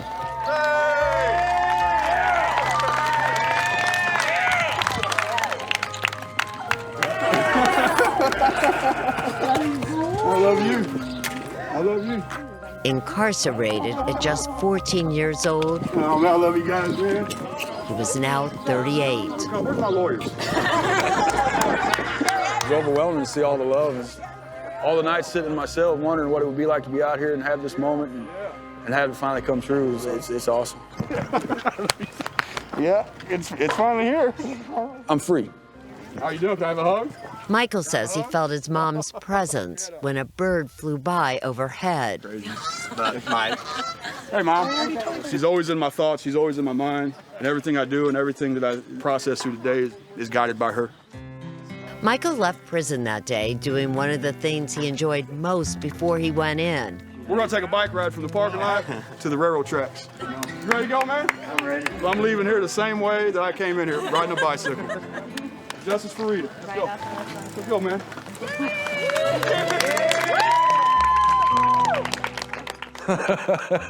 Felt good. It was the best bike ride in the world. Welcome home, Mike. This is it. Welcome home. Following his release, Michael moved in with his sister Melanie. You ready? Drum roll.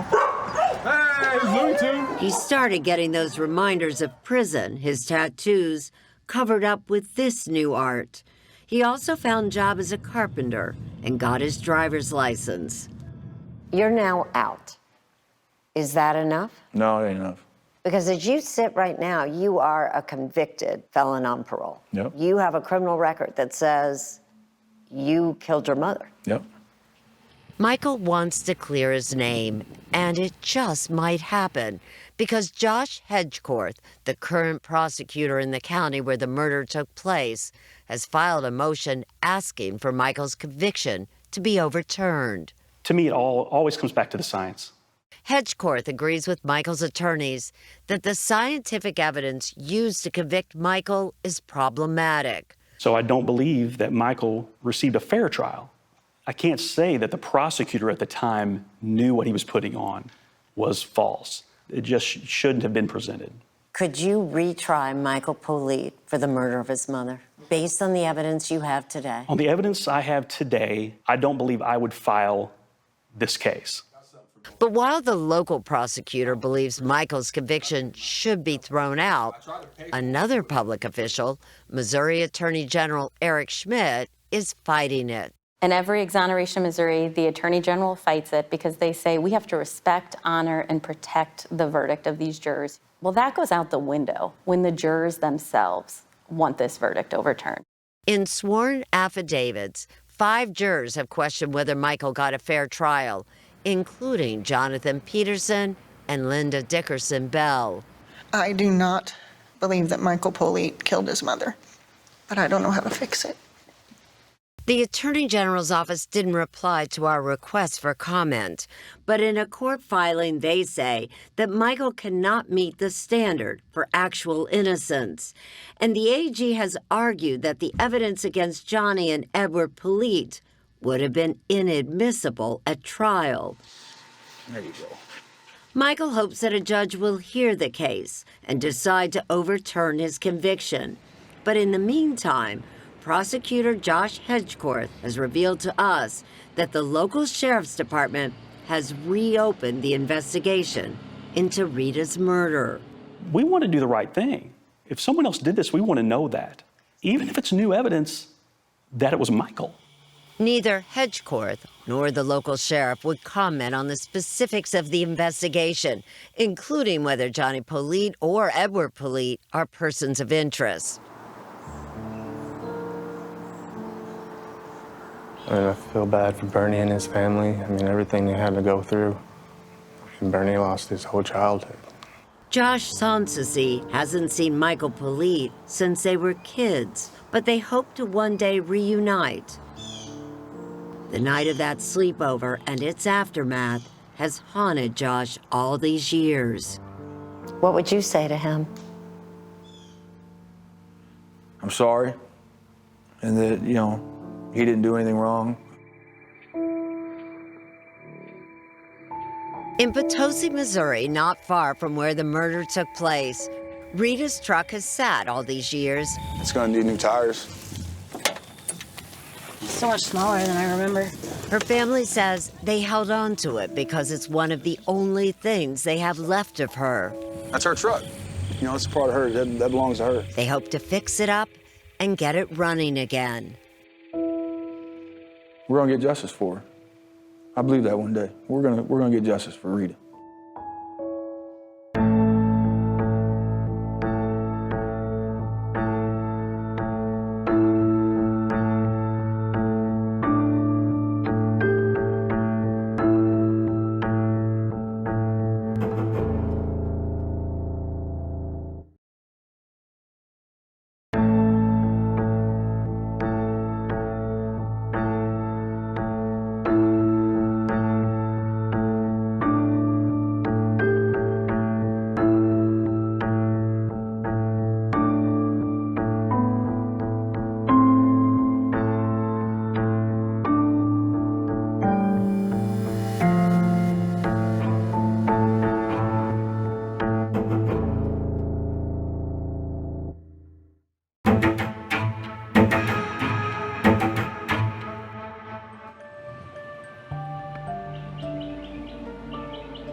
It's so powerful to see how my mom handled this situation.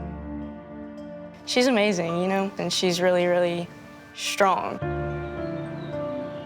How often do residential kidnappings happen here? Very rare. Yeah, not very often at all. Shauna Hanley is at her home with her daughter, Isabella. Her friend came over just to come and visit with her. We talked for about 5 or 10 minutes, and The doorbell rang. And so I went to the door, and it's these two men. These two individuals essentially present themselves to be delivery men of some sort. Shonda sees them, says, look, I have a friend over, now is not a good time. She goes to close the door on them. They force themselves in with guns. They started to scream, to get the F on the floor, and don't move. They handcuffed me in front like this. I was just stunned. I saw that my mom and her friend were handcuffed. I said, I have valuables, I have jewelry, I have cash, I have precious metals, I can get you money. Didn't interest them at all. They said, come with me, and she went, and then they came back and asked me, and I said no, and they just accepted that and left. They put her in the van. I'm hooded. They hooded me as soon as I went into the van. It was a van that didn't have the windows in the back, and it was just a rubber mat without seats back there, and laid me on the floor. And then they leave. These guys are heading out of town with Shonda Hanley in the back of that van. One of the guys sat on top of me, so he stayed screaming at me. He hit the gun to my head. I was trying to pay attention to where we were. I could feel when we picked up speed that we had made a turn. I was like, oh no, my heart sunk. I was like, we're on an interstate or something. And the guy stripped me. They threatened to assault me sexually. He put a pill in my mouth, and he gave me another. I said, what are you giving me? And he said, don't worry about that. And so I guess I started to maybe drift a little, and I started praying.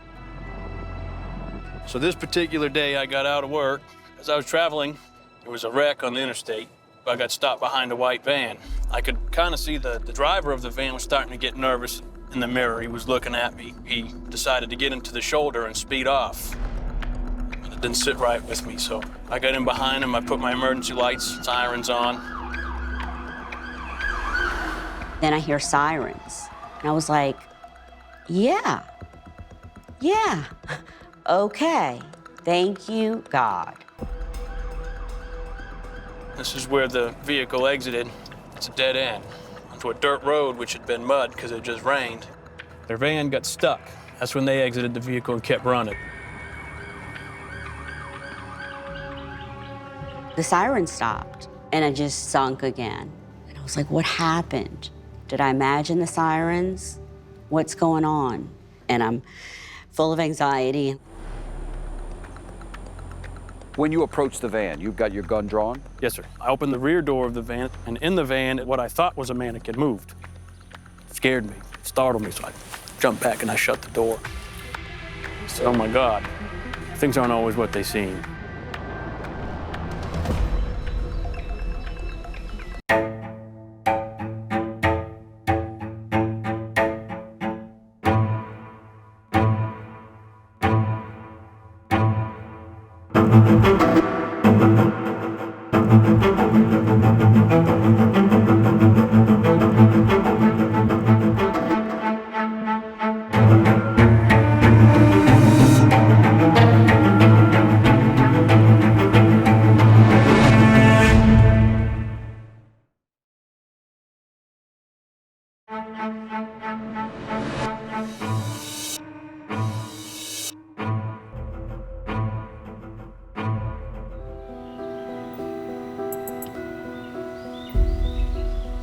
I didn't know what was going on with my mom.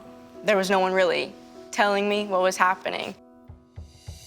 Police say the woman was forcefully removed from her home in Lafayette. With her childhood home now a crime scene, and her mother, Shonda Hanley, just abducted by armed intruders, Isabella Cumberland found herself confused amidst a crowd of investigators and forensic analysts. They wanted to go over the fingerprints on the doors, upstairs, my phone, and it just kind of felt like I was another piece of evidence.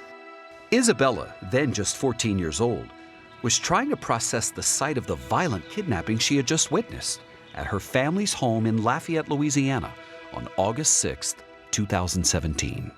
As they're driving away with her, did you think that was the last time you'd ever see her? I thought there was a chance. Lafayette investigators and Isabella had no idea that about an hour after the kidnapping, just across the state near Baton Rouge, Chad Martin, an Iberville Parish Sheriff's deputy, had just pulled over a suspicious white van after a brief pursuit. There were 2 men inside. When they pulled into this parking spot, they got stuck in the mud. So the men jump out and they take off running. And right behind us is the Intercoastal Waterway. They jump in and disappear. And when Martin went to clear that vehicle, he discovered Shonda Handley, handcuffed and naked in the back. She looked at me, and I'll never forget this. She said, "Are you the real police, or are you the one that's gonna kill me?" And he was like, "You're safe. You're safe." Just minutes before, Martin was rushing home for Sunday dinner in his squad car after clocking out, unaware of Shonda's kidnapping nearly 60 miles away. His biggest worry at that time was his wife's wrath. I heard you were habitually late for dinners. I had a tendency to be late for everything. Now, he had unwittingly made the rescue of a lifetime. What's going through your head? I mean, you were just trying to pull over a couple of guys who looked a little suspicious. I can't really tell you what was going through my head. Almost like I went into robot mode, and I was just trying to get this woman help. Shonda told him a harrowing story, that the kidnappers had drugged her and threatened to rape her and kill her. If not for Chad Martin. Oh, I would be dead. I can't even imagine, but I know it wasn't going to be quick and swift. Martin relayed the news of Shonda's rescue to dispatch, and it soon reached Isabella. Whenever they told me that she was safe, I felt this relief. Law enforcement began to ask questions. Who were Shonda's kidnappers? And why did they abduct her? But for Shonda, there was no mystery who was behind it. She had said that she believed that her husband is the one that had paid them to kill her. Her estranged husband, Michael Handley. Shonda says that before the difficult months leading up to the kidnapping, Michael would have been the last person she could have imagined would harm her. They had met in 2005 through friends in Lafayette, at a time when both were single parents and emerging from failed marriages. He was really catering and just sweet and compassionate. Another thing they had in common? Both were in recovery for addiction. At that time, I had been sober for about 18 years. Oh, wow. Michael was newly clean and sober. He had about a year. The new couple hit it off, and a year later they were married in Hawaii. Isabella took an immediate liking to Michael. He, was my dad from when I was 2 years old. And so that's how I saw him, was really as my dad. In 2007, Michael and Shonda found success, channeling their experience in recovery into a new business. We're going to provide care and we're going to meet you where you are. Partnering with a doctor to start a chain of addiction treatment centers. So we wound up opening, at one point, I think there were 14 centers throughout the South. 8 years later, they made a decision. We sold the company. How much did y'all make on the sale? The two of them, Michael and his partner, we sold the company for $21.5 million. Wow. Yeah. But their life as happy millionaires didn't last long, say prosecutors Donald Connett and Kenny Hebert. You know, money and free time with someone with an addictive personality isn't a great combination. Shonda was seeing that firsthand with Michael in 2017, less than 2 years after the sale of their company, when she found a bottle of Adderall with Michael Handley's name on it. So what we believed at our treatment center was that use of something like that amphetamine could open the doors to a world of trouble. So when I found the bottle, it terrified me. And I can remember telling him, this could lead to death. This could lead to something devastating. And soon things got even worse when Shonda discovered that Michael was seeing another woman. He was having an affair. And all I could think was like, I don't even know who this man is. Shonda issued an ultimatum. Michael had to go into treatment. But when he refused to get help, she made a difficult decision. I changed the locks, and Michael was locked out of the house, and he started to lose his mind at that point. And so after a couple of weeks, he said, "You're gonna regret this." And then that turned into, "I'm telling you, it's gonna get bad." The Hanleys' life together was falling apart fast. Michael accused Shonda of assaulting him. She was charged, but later acquitted by a judge. All while Shonda was begging the authorities to see that she was the one in danger. If Michael wasn't apprehended, he was going to kill me.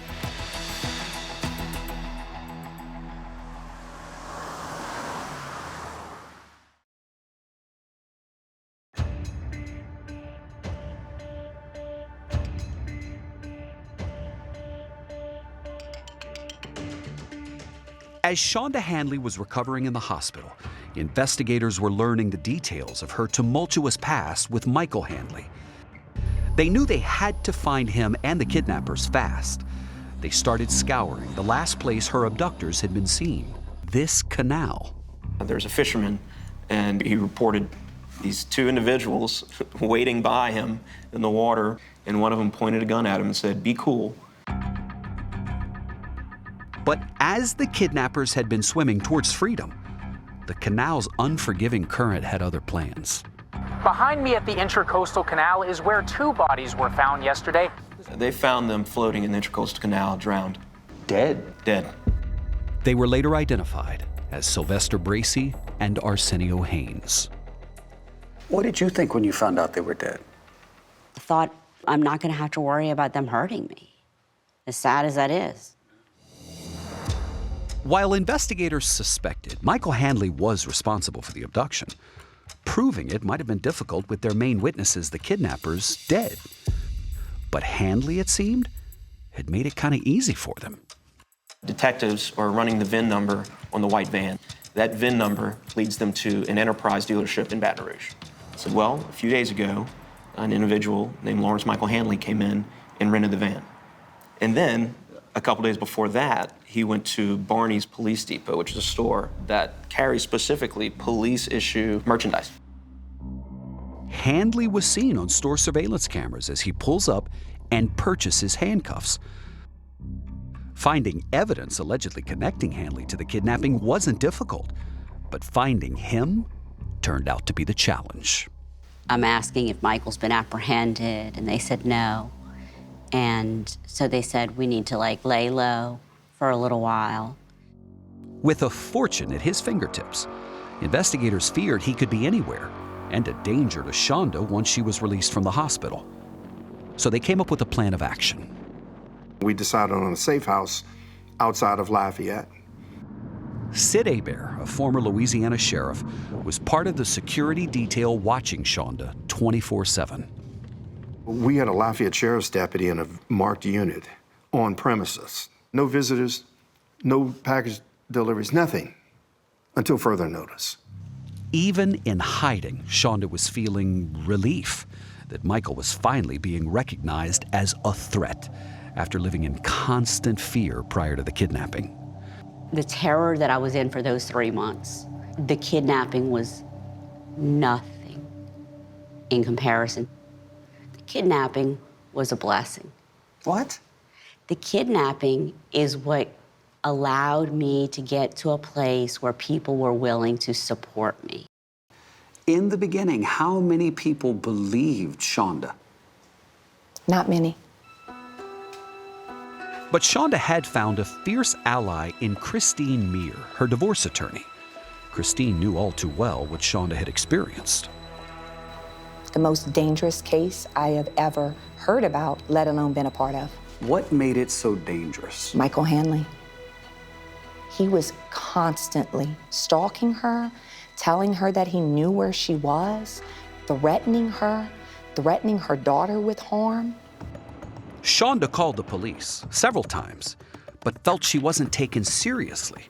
Christine helped Shonda secure a restraining order, but says Michael found creative ways to make it effectively worthless. He disguised his voice. He also used an app that picked up dummy numbers that he used to contact her. So there was no proof that it was him that was actually violating the protective order. And he seemed to be tracking Shonda's every move. He was able to spy on her through her own laptop computers, her alarm system. He compromised all of that. Nothing was out of bounds.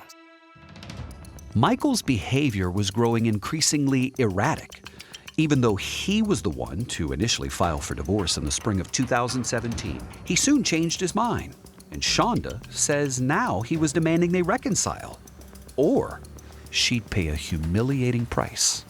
He says, some of our private videos are going to go out to people in the community. Intimate videos? Intimate videos. Shonda struggled over this, but knew she couldn't take him back. So videos went out to hundreds of people in the community. My cousins, uncles, administration at the school, political friends, neighbors. I sat and cried and was sick to my stomach. I almost didn't stand up. Just when Shonda thought she couldn't take any more, on June 8th, 2017, almost 2 months to the day before the kidnapping, Michael Hanley slipped into her house through the garage. He was enraged. He reeked of alcohol. He was furious. And he had me pinned up against the wall.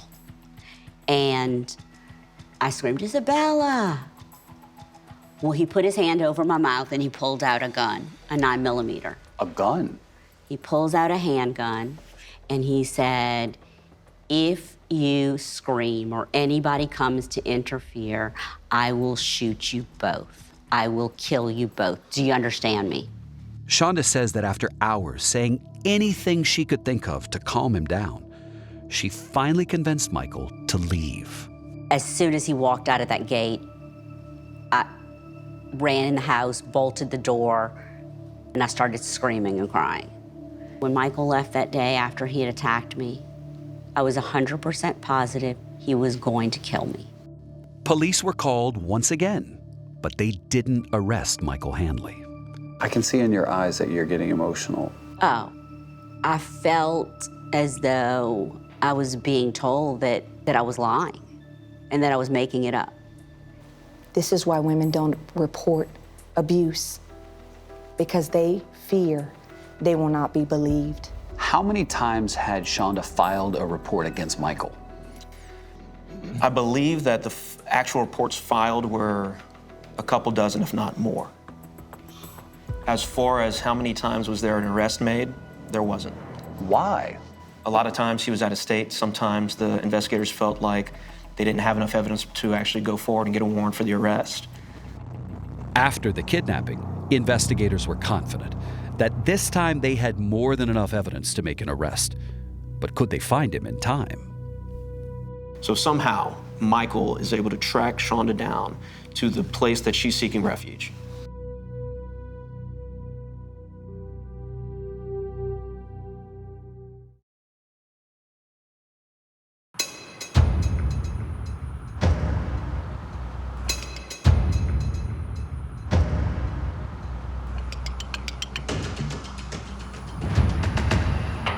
Does Michael Hanley know that the cops are onto him? Yes, because at some point he tried to charter a private plane, and so the pilot essentially said, I am not going to be taking you anywhere because you're a wanted man. The pilot reported it to police, but Michael was long gone. And as he continued to evade authorities, Shonda got a text message from a strange number claiming that Michael had also been kidnapped, saying in part, pay the ransom for your husband and pay us $500 large or we will send him home in pieces. A day later, friends received a shocking photo of Michael. He was nude, handcuffed, and seemingly injured. And he's got blood on it. Right. It appeared to be from Shonda's kidnappers, but investigators knew that couldn't be true. We know that it obviously wasn't from them because they're dead at this point. So Michael is behind these messages. On August 11th, 2017, after a 4-day manhunt, detectives finally cornered the multimillionaire. Once accustomed to private jets and 5-star hotels, he was in this off-ramp motel in Slidell, Louisiana. We begin with new information on the arrest of a Lafayette kidnapping suspect. As they took an oddly smiling Michael Hanley into custody, investigators began sifting through the nearly $10,000 in cash, pizza boxes, and illicit drugs, finding this to-do list. On it were things like burner phone, hair dye, cash. But its final task was even more ominous, says prosecutor Kenny Hebert, since Shonda's safe house was just 35 miles away. But on the bottom of that list were the words, finish the job. And finish the job would mean? In our opinion, he was going to kill her. With Michael Hanley now in jail, Shonda and her security team decided it was finally safe for her to come out of hiding. It was time to go home. And that's what she said, I just want to go home and rebuild my life. But with his track record of evading justice, Isabella was skeptical that the worst was behind them. I remember thinking that it was almost pointless that he was being arrested. It felt like he had all the power and he was going to keep all the power. Michael Hanley pleaded not guilty to a litany of charges, including conspiracy to commit second-degree murder. And prosecutors got to work building their case against him. Anytime you're on our side of the table, you start thinking, what's the defense going to be? We could not figure out what his defense was going to be. There was no question that she was a victim of a kidnapping. But, says Kevin Stockstill, the man who Michael Hanley hired to defend him, the physical evidence doesn't prove his client played a part in any of it. Were the van and the handcuffs enough to convict him? I don't think so. That is because, Stockstill says, there is an explanation for everything. It started when Michael hired Sylvester Bracey, not to kidnap his wife, but instead, he claims, to move some furniture. That was the reason Michael rented the van, he says, and made no effort to hide it. Mr. Hanley, goes into the Enterprise rent-a-car location with his credit card in one hand and driver's license in the other. So you thought you could explain to the jury, hey, listen, nobody who's actually going to commit this crime is going to go in with their license and ID and buy it themselves. Correct. It was all innocent enough, Stockstill says, until the would-be mover went rogue. Stockstill theorizes Sylvester Bracey saw Michael's desperation to get his wife back and decided to use it to his advantage. That's when he enlisted Arsenio Haynes to help him kidnap Shonda and hold her for ransom.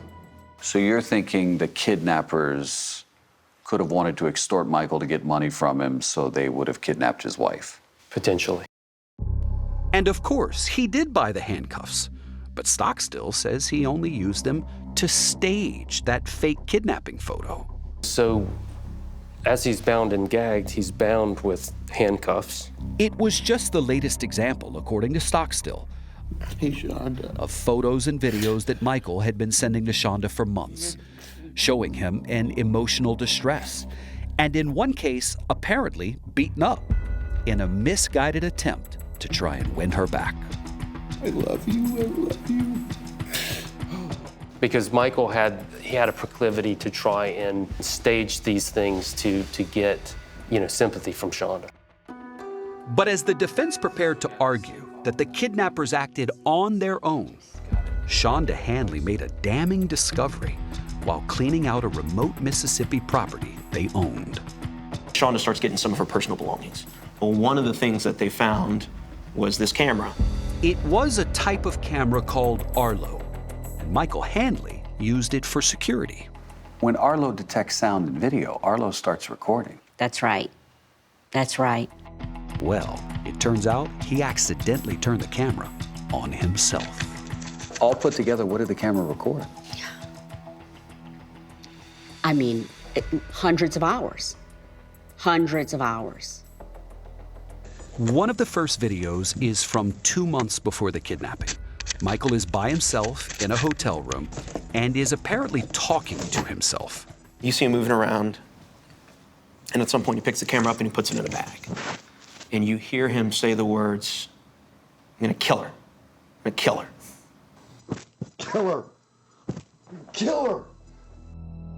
Prosecutors believe the her he intended to kill was Shonda, and that Michael was even more explicit just days later in a conversation with a friend in the living room of the Mississippi house. They're having beers and they're discussing the issues that he's having with Shonda.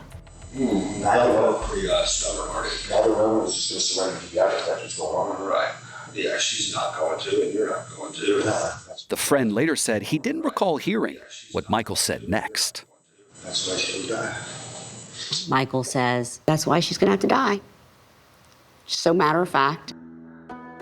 In yet another clip from just 2 weeks before the kidnapping, Michael Hanley is caught with Sylvester Bracey at that property, planning how it was the perfect place, prosecutors say, to bring Shonda to torture her, and possibly worse.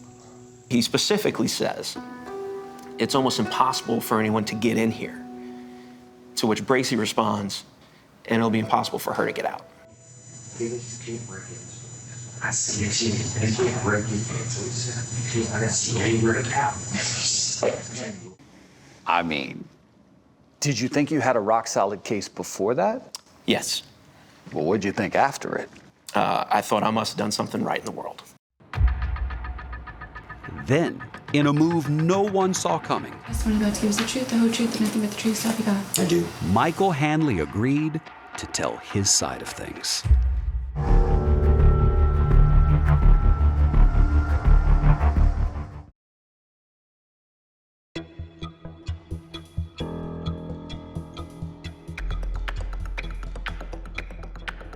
While awaiting trial for the kidnapping of his estranged wife, Shonda, Michael Hanley was held in the Lafayette Parish Correctional Center. But Shonda says even though Michael was behind bars, he continued to harass her. I've received a lot of mail, letters while he's been incarcerated. I got numerous calls. Can't they stop him from calling you? I guess not. On top of that, Shonda lived in fear that Michael just might get out. That's because at one point, the defense argued that Michael was suffering from mental illness and was not guilty by reason of insanity. When Michael was sober, he was a fantastic individual, very talented, willing to help people. When he was found at the hotel in Slidell, there were drugs there. There's no question that he was using again. I don't know the level of his responsibility, but I think it's a combination of substance abuse and some mental illness. For prosecutor Kenny Hebert, however, it was a desperate attempt to get Michael released. They did it so that they could get some psychological professionals on the stand to say he needs to be out of jail and he needs to go to these mental health facilities. Well, we're talking about mental health facilities that don't have nearly the security that a jail has. Michael's defense team submitted mental health records showing that he suffered from bipolar disorder, complicated by drug addiction, which they say rendered him legally insane during the time leading up to the kidnapping. 2 court-appointed doctors agreed, but the judge ruled that Michael was competent to stand trial and must remain behind bars. Once they initially failed to get him out, they withdrew that plea. And what did they change it to? They just changed it to regular not guilty. While Michael Hanley's criminal battle was heating up, in March 2018, his divorce from Shonda became finalized. Shonda was awarded all of the assets. There was only one problem. There is no money. There's no money. Millions of dollars vanished. Michael was a very eccentric person. He was obsessed with the collapse of the American dollar. So much of their money was in gold bars. Shonda said she had seen gold before and knew that there was gold somewhere on that property. I believe people actually went out with metal detectors to try to figure out if he stashed it somewhere. No gold was ever recovered. So there's all of this money that's unaccounted for, but we know it's got to be out there somewhere. On top of being left with nothing, Shonda says she suddenly found herself responsible for repaying her now ex-husband's massive debts. How much of a hole did he leave you in? $750,000. I can't comprehend how I'm now in a position where I owe this sort of money. Shonda felt like it was a slap in the face after enduring so much. But it wasn't all for naught. During the settlement negotiations, Shonda's divorce attorney, Christine Meir, had subpoenaed Michael for a deposition. And surprisingly, he agreed. I mean, that's wild. It is. I can imagine that someone with the arrogance that Michael Handley had insisted that he was going to testify and it was going to be fine because he is the smartest person in the room. Shonda's divorce attorney and the prosecutors had agreed to cooperate with each other. And everyone was interested in hearing what Michael Handley had to say. It was a risk. Because he might go into that deposition and say stuff that really jeopardizes his criminal case. I've never been more nervous in a deposition than that one.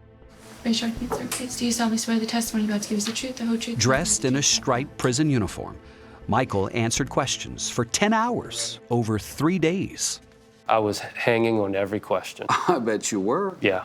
It was a chaotic and hectic time. I was living out of hotels. I'd been moving from hotel to hotel for several months. Michael was asked about his relationship with Sylvester Bracey and the reason he rented that van. I had hired him to move furniture. I rented the van to make a move, to move the furniture. He stuck with his original story. He said that he had hired movers in order to move furniture, and they went rogue because they thought he had money. I got a phone call. As soon as I answered the phone, I said, hello. They screamed, we've got your wife. And I just remember because it was like I got punched in the gut. It's like one of those moments when you go into a top reel. But when pressed about the details of how he first met Bracey, I don't recall. Michael claimed he couldn't remember much about the weeks leading up to the kidnapping. I don't remember. I don't know. I don't recall. That's why I'm hesitating. I don't remember. I don't recall. I don't recall. I don't recall. There are big gaps in my memory. I don't know. I don't know. The reason that I don't recall is because I was high. I was living like a rock star. I was on and off medications during this period of time, and I was under the influence of substances. Mental illness is tough, you know? But he insisted.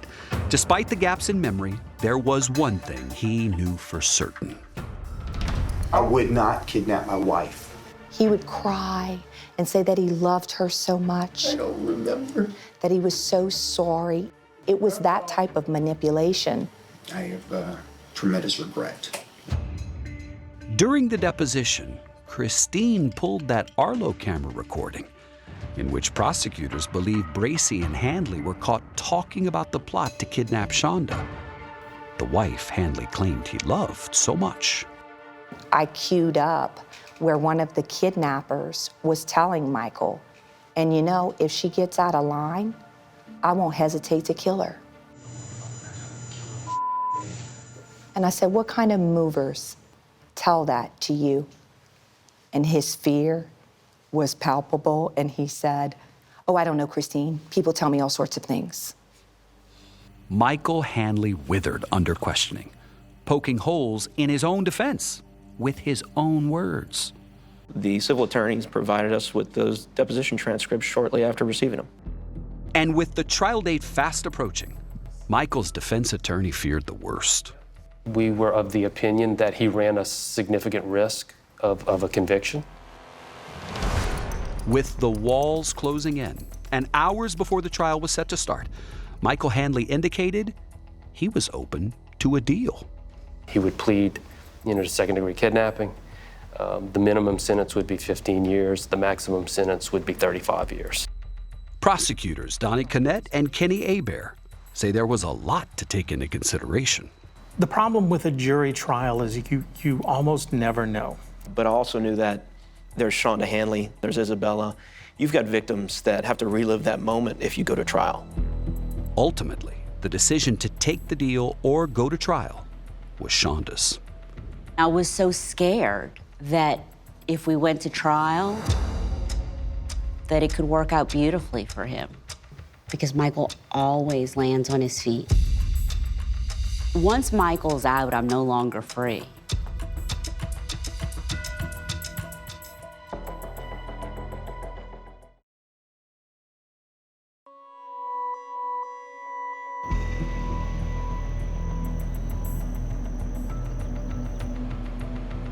In July 2021, all Shonda Handley wanted was for her ex-husband, Michael Handley, to stay behind bars. So she agreed to accept his plea of guilty to second-degree kidnapping. I didn't want to take any risks. I would rather the plea deal than to take the chance and go to trial. Less than a year later, on March 24, 2022, Shonda was in the courtroom to find out what Michael's sentence would be. Isabella was there too, as was Michael. What was it like to come face to face with him in court? It was so surreal, you know? And I think, honestly, for both of us, it was this really strong, powerful emotion that we both felt, but mine was hatred. Hoping to help convince the judge to give Michael the maximum sentence, Isabella chose to give a victim impact statement. What did you say at the hearing?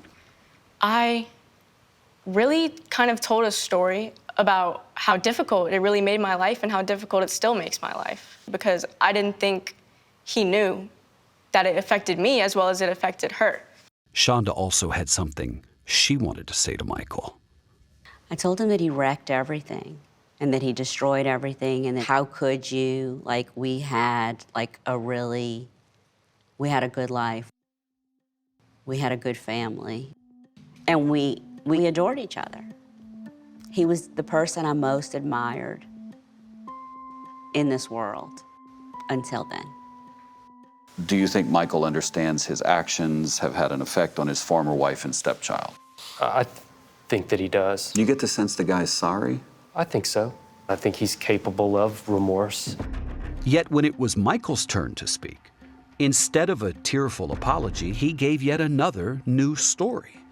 This time he admitted he did, in fact, hire the two men to kidnap Shonda. But he claimed it was all fake and staged so that he could swoop in, save her, and be the hero. What he really wanted to do was emerge as the white knight who came in and rescued her. It was a way for him to try to win her back, but he never really intended to hurt her. It was all a big game. In the end, the judge sided with the prosecution and gave Michael Handley the maximum penalty. A Lafayette man was sentenced today in the 2017 kidnapping case of his estranged wife. Lawrence Michael Handley received 35 years in prison for the crime. 35 years. -5 for time served. Puts him out when he's 79. 79. Are you okay with that? I'd rather he never get out. Are you still afraid even with him behind bars? Oh, yeah. That concern is something Isabella shares. Do you fear for your safety from Michael Handley? Yeah, I do. Nothing could stop him. I just see him as a villain, not a good person, and I'm not sad about it. In my mind, he's changed to a completely different person, so it doesn't feel like I've lost my dad. It feels like I've lost a stranger. The now 20-year-old college junior chooses to focus on the valuable lesson that she learned from her mother. It's so powerful to see how my mom handled this situation. She's shown me how she can overcome something so horrible and turn it into something great and become an even better person out of it. Welcome to our house. I'm glad that you're here. Shonda has found renewed purpose working with others like her. She sold property, took out a loan, and opened 2 sober living homes dedicated to helping women get back on their feet. We want you to feel comfortable. I want you to feel like this is a safe place where you can start anew. It's been really, really rewarding. And you know, from my experiences that I've had, the challenges that I've had, I'm able to show them firsthand that we get up, we keep going, we put one foot in front of the other, and we will persevere. An important part of moving forward for Shonda has been recognizing those who stood by her. And while she did speak on the phone with Chad Martin, that officer who saved her, she never got the chance to thank him in person until now, when we arranged for them to meet. So good to meet you. Good to see you again. Yeah. I'm looking at you to see if I can remember. I remember. I'm really glad that I was in the right place at the right time to help you. Really glad. Yeah. Thank you. I feel like I owe you everything. I guess my greatest gratitude in you saving my life is that my daughter gets to have her mom and have a good life. Wow. Thank you. Give you another hug. Wow. Yeah.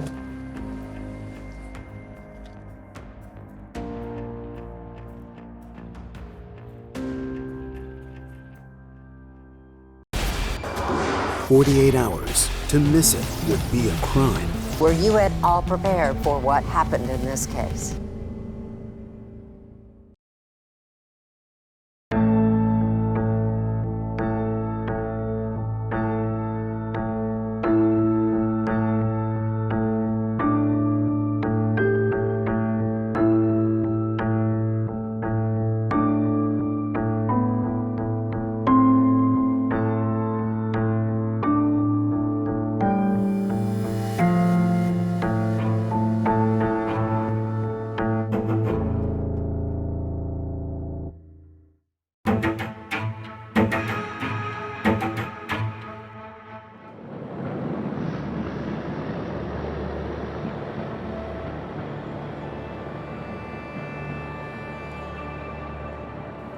You go back to the first days after the murder.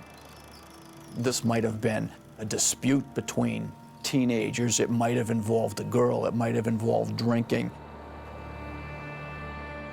Whoever knew about John's killing kept this secret for over 40 years. It's one small step for man, one giant leap for mankind.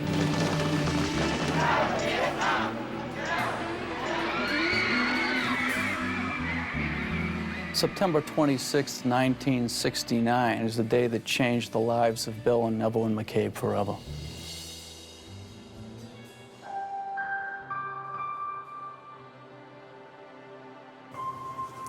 I don't think I've had a whole night's sleep since it's happened. If it's not too painful, can you tell me about his last day?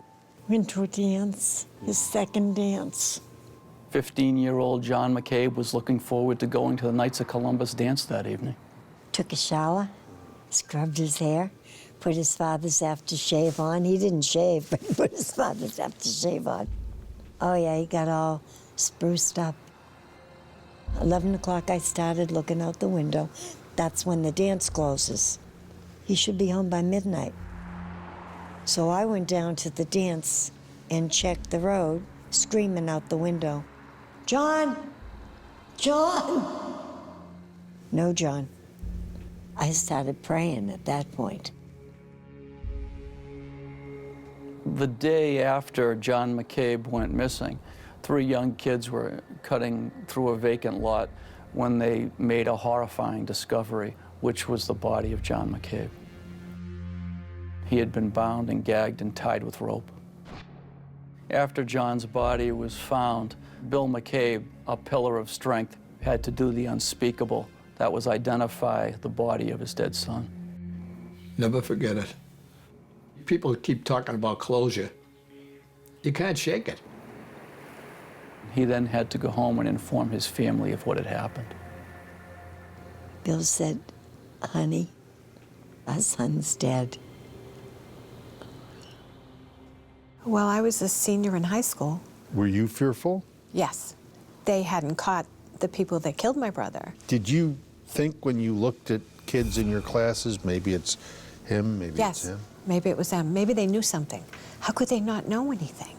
Without physical evidence, without a witness, this case remained unsolved for several years, and several years became decades. Ready? This is it.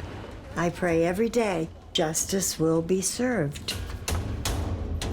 There was only one way this case was going to be solved. Do you solemnly swear that... And how old were you in 1969? 17. And that's if someone came forward and talked. How do you know how John McCabe died? I was there.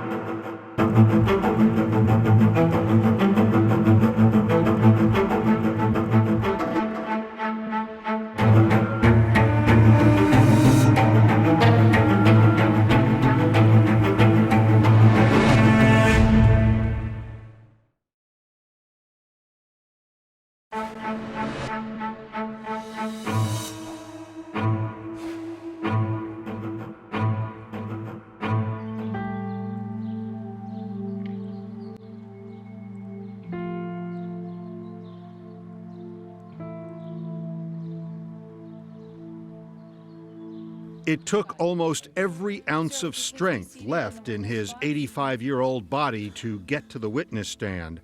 But Bill McCabe waited 43 years for this day and the start of this trial in January 2013.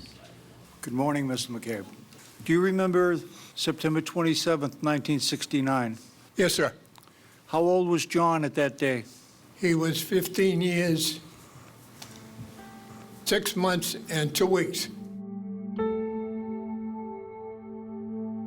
I always visualized him as being a big shot somewhere.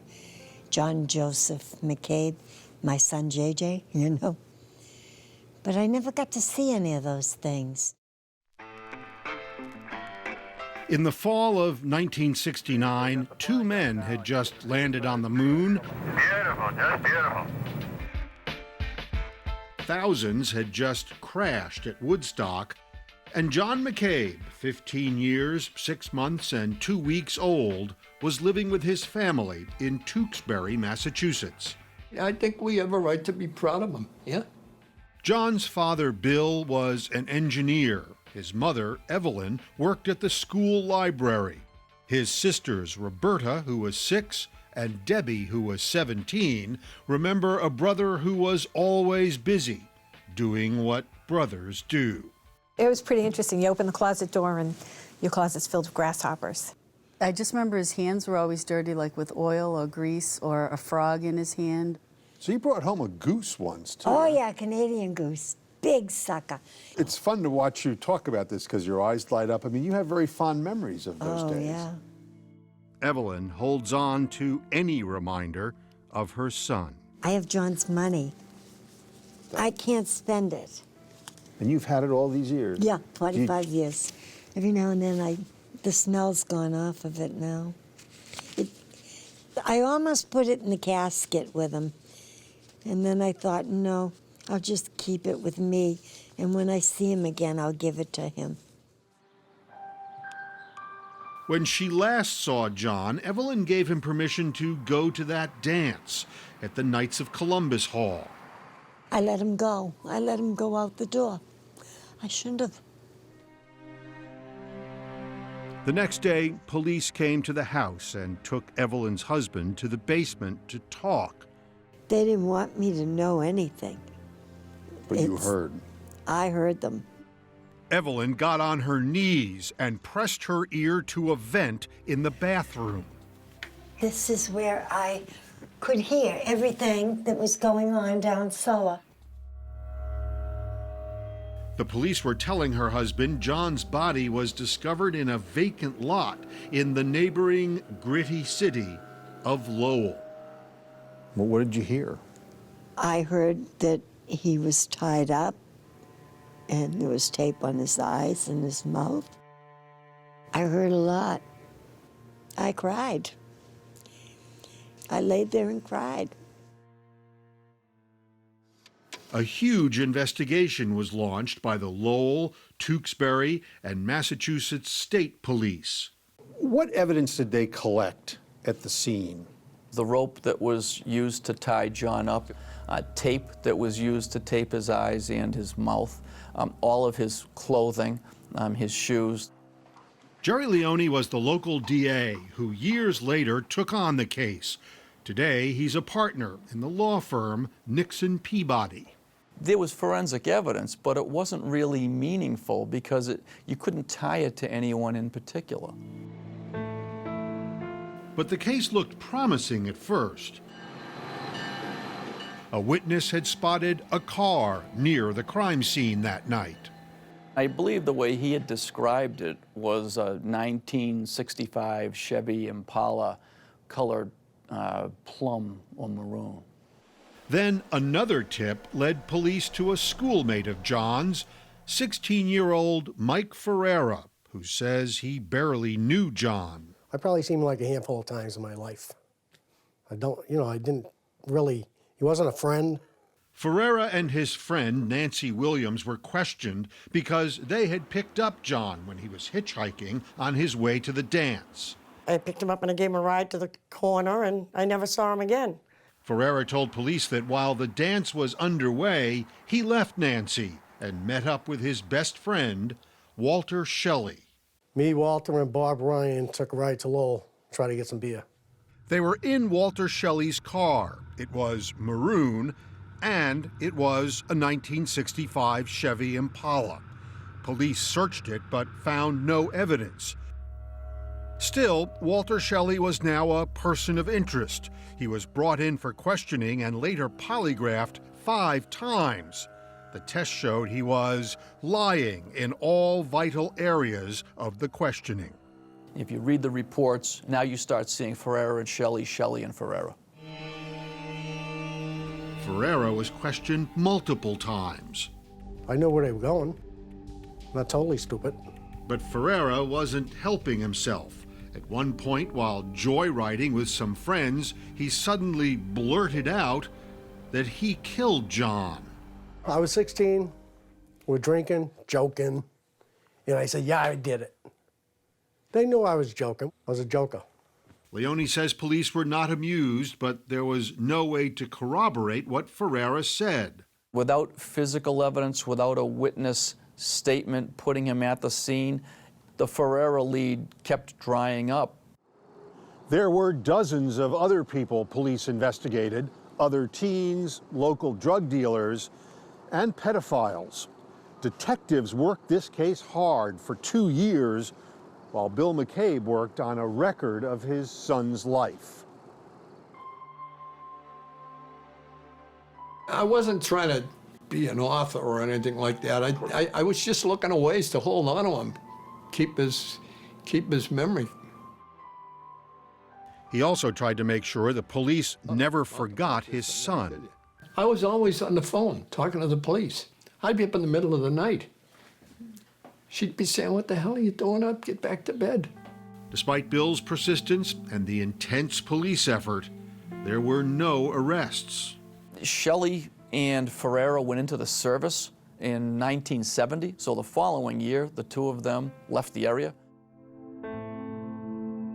And the McCabe family was left without any answers for decades.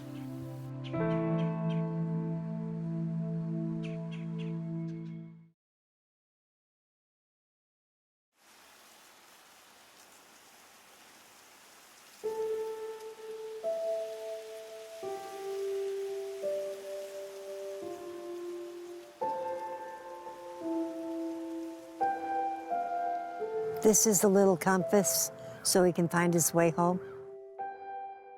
With each passing season, John McCabe's case grew colder. But his mother kept asking the most painful questions about how he died. I tried to strangle myself, just to visualize what it felt like. I wondered, did he call for me? What kind of a mother was I? I wasn't there for him. For a time, Evelyn set a place for John at the dinner table.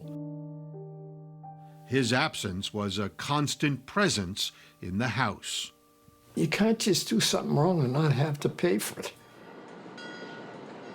The case stalled for some 30 years until November 2000. John and I went just about everywhere, you know. When Jack Ward, a childhood friend of John's, made good on a decades-old promise to Bill McCabe. He would say, Jackie, if you hear anything about John, you keep your eyes out and let me know. And I says, if I ever hear anything, Mr. McCabe, you know, I'm going to tell you. Ward had been at a cookout at this house in Tewksbury where he ran into a kid from the old neighborhood, Mike Ferreira. This photo was taken that day. We're all sitting around drinking, and that's when he just blurted out, I know who killed John. And he said it to me again. I know who killed John. And, you know, finally I said, who? And he says, Walter. I said, Walter Shelley. He says, yeah. Walter Shelley. I said, what would be Walter's motive to kill John? He said, Marla, because of Marla. Marla Shiner. Ward said she was Walter Shelley's girlfriend back then, But he said the trouble was, Marla also seemed to like John McCabe. And by all accounts, Walter Shelley was one very jealous young man. The footage you see was taken a few years after the murder. Ward admits he sat on the information for a while, worried about how to tell Bill McCabe. You go knocking on somebody's door and say, hey, I know who killed your son. You better have it right. I was shocked when he told me. So I scribbled it on a piece of paper. I put it in the Bible on a page beginning the book of John so I wouldn't forget it. And I immediately called the police. But it took many more calls from Bill McCabe and 3 more years for police to show up at Ferrera's door. It was now 2003.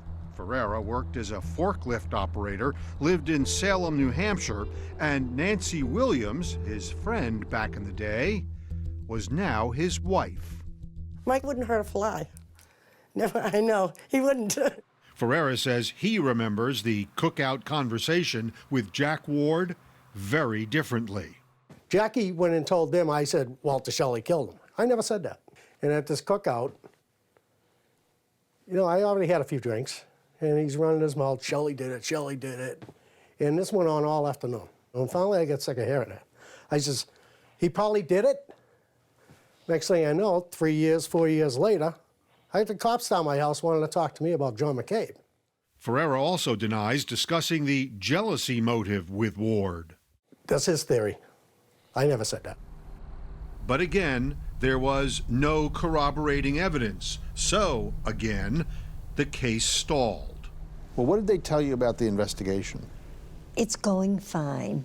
It was always going fine. And how long did they tell you that for? And you know what? It was sitting on a frickin' shelf. But the police had not forgotten John McCabe. All right, thanks. In January of 2007, 37 years after the murder, Jerry Leone was sworn in as Middlesex County District Attorney. The Lowell Police Department took it upon themselves to visit me weeks after I'd been elected to say, we'd actually like you to focus on this one and take a hard look at it with us. Investigators had gone back over the files, and a name jumped out at them in Mike Ferrera's latest interview with police.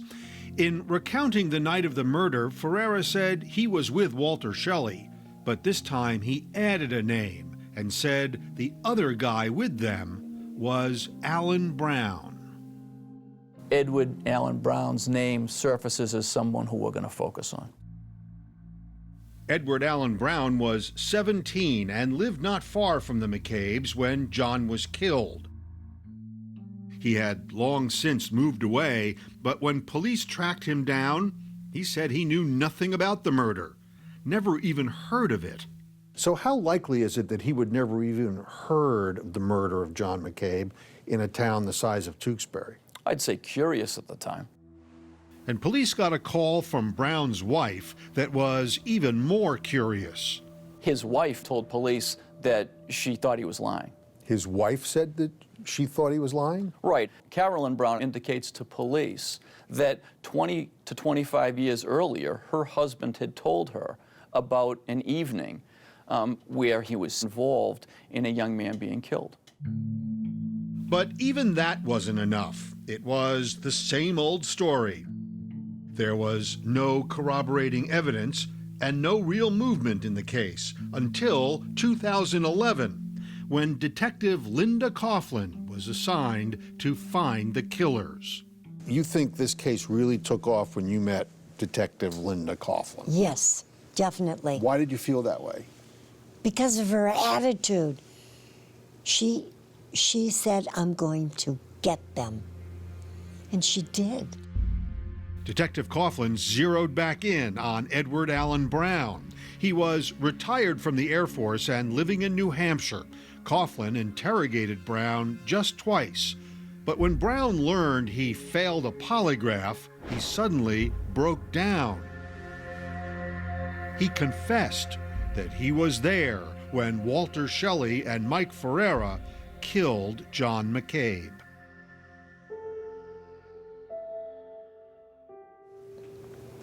Why? Lowell police brought in the McCabes and told them Brown's story about John's final hours. My dad started crying. He keeled over on the table.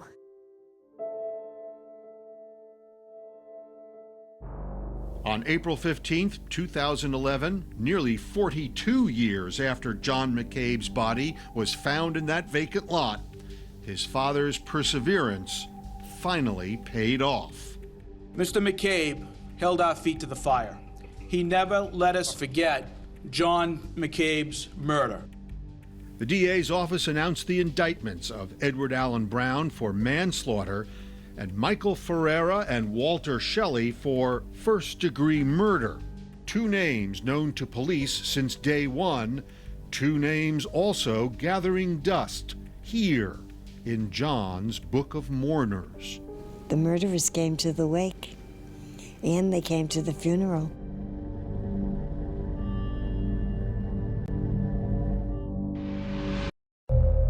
Why do you think Edward Allen Brown confessed? Chat now on Facebook and X.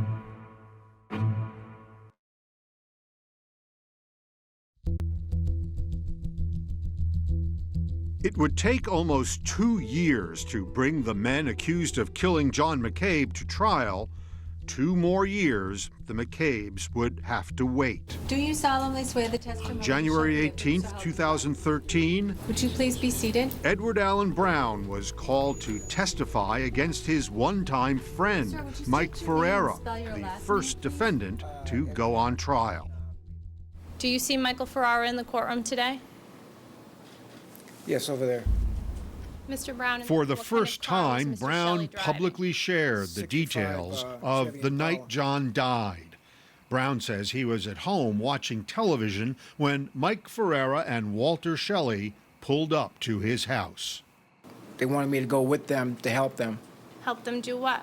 I didn't know at the time until I got in the car and we left. Brown testified they were on their way to the Knights of Columbus Hall when he learned of their plan. They said they wanted to go find this kid that had been, messing around with Marla to teach him a lesson. And how did you know Marla Shiner? That was Walter's girlfriend. Michael noticed John McCabe was thumbing, and he said, "There he is." And we pulled up next to John. Michael got out and grabbed him and pushed him in the back seat where I was. Michael was facing back at John, trying to smack him, and John had his arms up to try to stop him from doing that. We went under the Spaghettiville Bridge. Brown says they drove up a dirt road to the vacant lot and pulled over. And we got him outside the car. Who pushed John out of the car? I did. I thought they were just going to slap him around. What happened next? Then Michael and Walter wrestled John, tripped him up, and got him on the ground.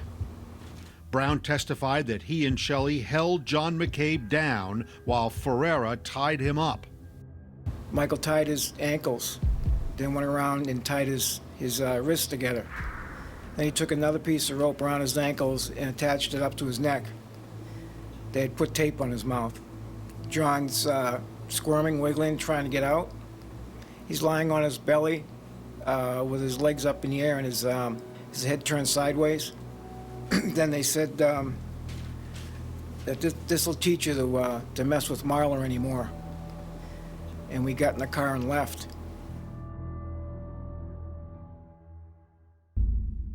Brown says they drove around, drinking beer for a while.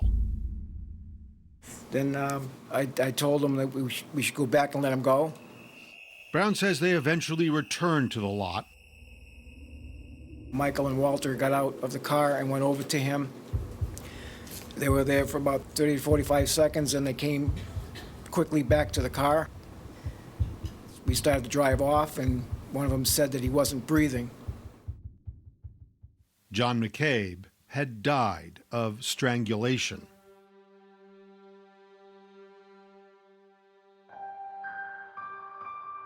I wonder what he thought of that night.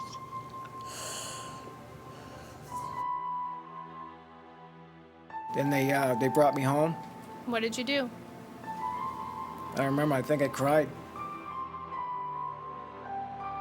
Brown says he kept the murder a secret for 41 years because he was afraid of Michael Ferrara. Michael said, if anybody talks to anybody about this, I'll kill him. Alan Brown's a friggin' liar, and I mean, they know that. According to the prosecutor, he's been to Iraq and Afghanistan 5 tours. Maybe he's got something wrong in his head. They talk about these people that give false confessions. Either he did it with somebody else or by himself, or he is really a messed up human being. My sense of Edward Brown was he was easily led. Eric Wilson, Michael Ferrara's attorney, believes that police pressured Edward Allen Brown because he was someone they could force into confessing to a crime he did not commit. They also offered him a deal: no jail time. Edward Brown did not walk into Lowell Police Department headquarters and say, look, I got to get this off my chest. After being interrogated by trained detectives over the course of many days, he was faced with the threat of spending the rest of his life in jail, or he could tell the police what they wanted to hear. Walter Shelley and Mike Ferrara picked you up at your house at 10:30, right? Yes. The question that I had to answer for the jury is, why would he tell them that if he didn't do it? Did you think you could do that? That's a tough sell. It was a tough sell, but Ed Brown gave me a lot to work with. You were fed information it was a dirt lot, right? Yes. Over the course of 2 days, Ferrara's attorney grilled Brown relentlessly. And in your 4 or 5 trial prep sessions. Until Brown admitted that the prosecution had fed him parts of his story. You were fed information that it was near a railroad tower, right? Yes. And you're being told that Shelley was jealous over Marla Shiner, right? Yes. There are certain pieces of information that an investigator may provide to someone who they're interviewing to see whether or not they know anything about that, to see whether or not it jogs their memory. Well, but couldn't that also be a way of telegraphing to the witness what you want him to say? Well, in this case, that didn't have to happen because Brown was the one who talked about the rope, the tape, the binding of John. However Brown got his story, Wilson claims it cannot be true because it does not fit the evidence. In fact, in the 1969 police reports, detectives noted that they were unable to find any evidence of a scuffle. There was no suggestion anywhere around John McCabe's body or the scene that that struggle described by Edward Brown ever took place. Why would Edward Allen Brown lie and implicate himself so directly in what happened unless it was the truth? Your testimony has not always been 10:30, has it? Wilson thought it was not enough to try to discredit Brown. He also had to punch holes in the alleged motive, jealousy over a girl. He'll do it by calling that girl, my name is Marla Shiner, to the witness stand. That you would have known each other from being in the same age.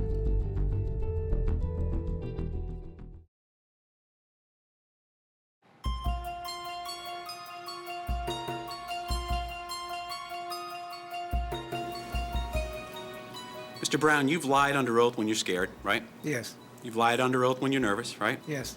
You've lied under oath when you're frightened, right? Correct. Prosecutors had a problem with their star witness, Edward Allen Brown. He seemed to wither under strong cross-examination from the defense. You still can't get your facts straight, can you? No. So prosecutor Tom O'Reilly called Detective Linda Coughlin to counter accusations that she'd forced Edward Allen Brown to confess and fed him details. At any point, did you feed him information as to the investigation? never. But Eric Wilson says Coughlin also had tunnel vision and ignored evidence of other suspects. There were a number of investigative reports and material that you either overlooked or didn't even know about. True? I don't know what you're referring to. How about Richard Santos? Richard Santos was flagged in this Tewksbury police report as a suspect in the McCabe murder in 1974.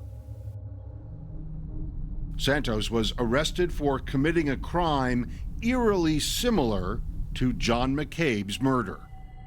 This young woman was abducted on Route 38. Her feet were bound, her hands were tied behind her back, her mouth was duct taped, and her eyes were taped shut. All of the facts that surround Santos as a possible subject lead you to be suspicious, but there was never anything tying him to motive, opportunity, means. Information on Richard Santos. Still, the judge allowed the jury to hear about Santos and another suspect. With respect to Robert Morley. Robert Morley, a local 25-year-old who reportedly knew both Ferreira and Shelley and was suffering from mental illness. He was labeled, long before you were assigned this case, as a strong suspect, right? There is a report that uses the word for him, strong suspect, and the very same report mentions Mr. Ferreira as a prime suspect. But it's how Morley became a strong suspect that makes him so interesting. Police learned about him shortly after the crime from his own brothers. Well, Morley's own brothers went in and said that they thought he might have been involved in it. Yeah, they thought he might have. Former DA Jerry Leone says Morley's brothers were mistaken.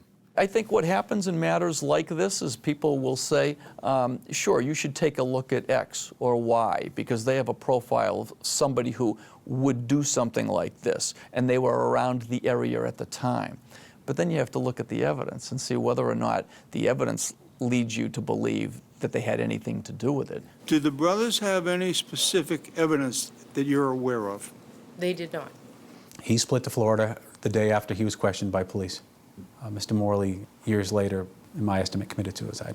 You learned of his death, his suicide, right? He jumped off a bridge, right? His brother says he fell off a bridge. The defense also tried to punch holes in the alleged motive for the murder and called a surprising witness to do it. Yes, my name is Marla Shiner, and my spelling of my last name is S-H-I-N-E-R. Thank you. Marla Shiner, the girl who Walter Shelley and Mike Ferreira allegedly killed for. Edward Allen Brown had just testified that Marla was Shelley's girlfriend in September of '69, and Shelley was jealous because John was flirting with her. But Marla says John never flirted with her.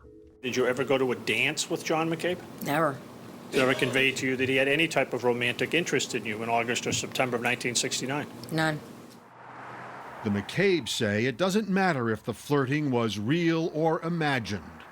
She could have been just stopped and said hello to John. And Shelley could have walked by and seen it, and he's going to explode. Next, Marla threw the prosecution a curveball. September 26, 1969, were you dating Walter Shelley? No. I was not dating Walter when John McCabe died. When did you start dating him then? I believe it was after that death. How old were you? 13? You were 13, September 69. Oh, I don't know. I can't do the math right here. But according to police, Marla told them she was dating Shelley at the time and was just 12 years old when they started seeing each other. You didn't tell the police that you were dating Walter Shelley? In 1969 when John McCabe was killed? No, I don't believe I did tell him that. Why lie about dating someone unless it was because of her that John was murdered? 48 Hours had questions for Marla Shiner too, but she declined our request for an interview. Marla eventually married Walter Shelley, but it didn't last. She said he was very violent. Miss Shiner, was Walter Shelley a jealous man? Absolutely. It appears that we're ready to proceed then. Judge, at this point in time, the defendant would rest. This was a hard-fought trial till the end, and then it was up to the jury to decide. Did Mike Ferreira help Walter Shelley kill John McCabe over a girl? Or was Edward Allen Brown telling a story the prosecution wanted to hear? It only took jurors 5 hours to decide. I told Michael that we had to hope for the best, but be prepared for the worst, and he was ready for that. May I have the verdict slip, please? For the McCabe family, more than 4 decades of waiting and working came down to this moment. What did you think the verdict was going to be? Guilty. My God, he was guilty. If for no other reason, he was there. It's hard to understand how the jury could, anticipate otherwise. Bill McCabe was too nervous and too sick to sit in the courtroom that day, so he waited in another room while Evelyn and their daughters heard the verdict.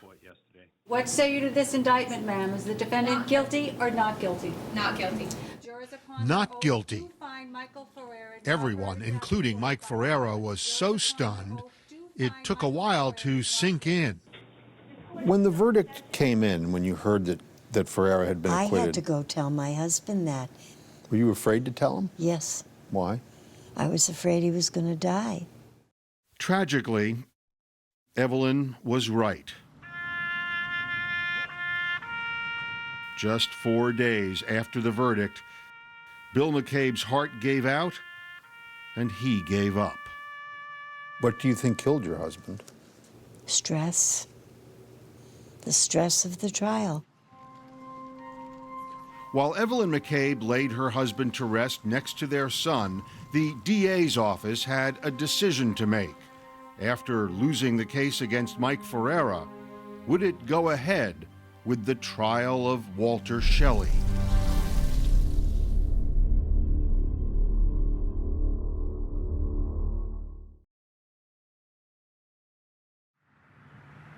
There goes Jack, there goes Jim, down to Lover's Lane. All the girls are singing love songs, all the boys sing Adeline.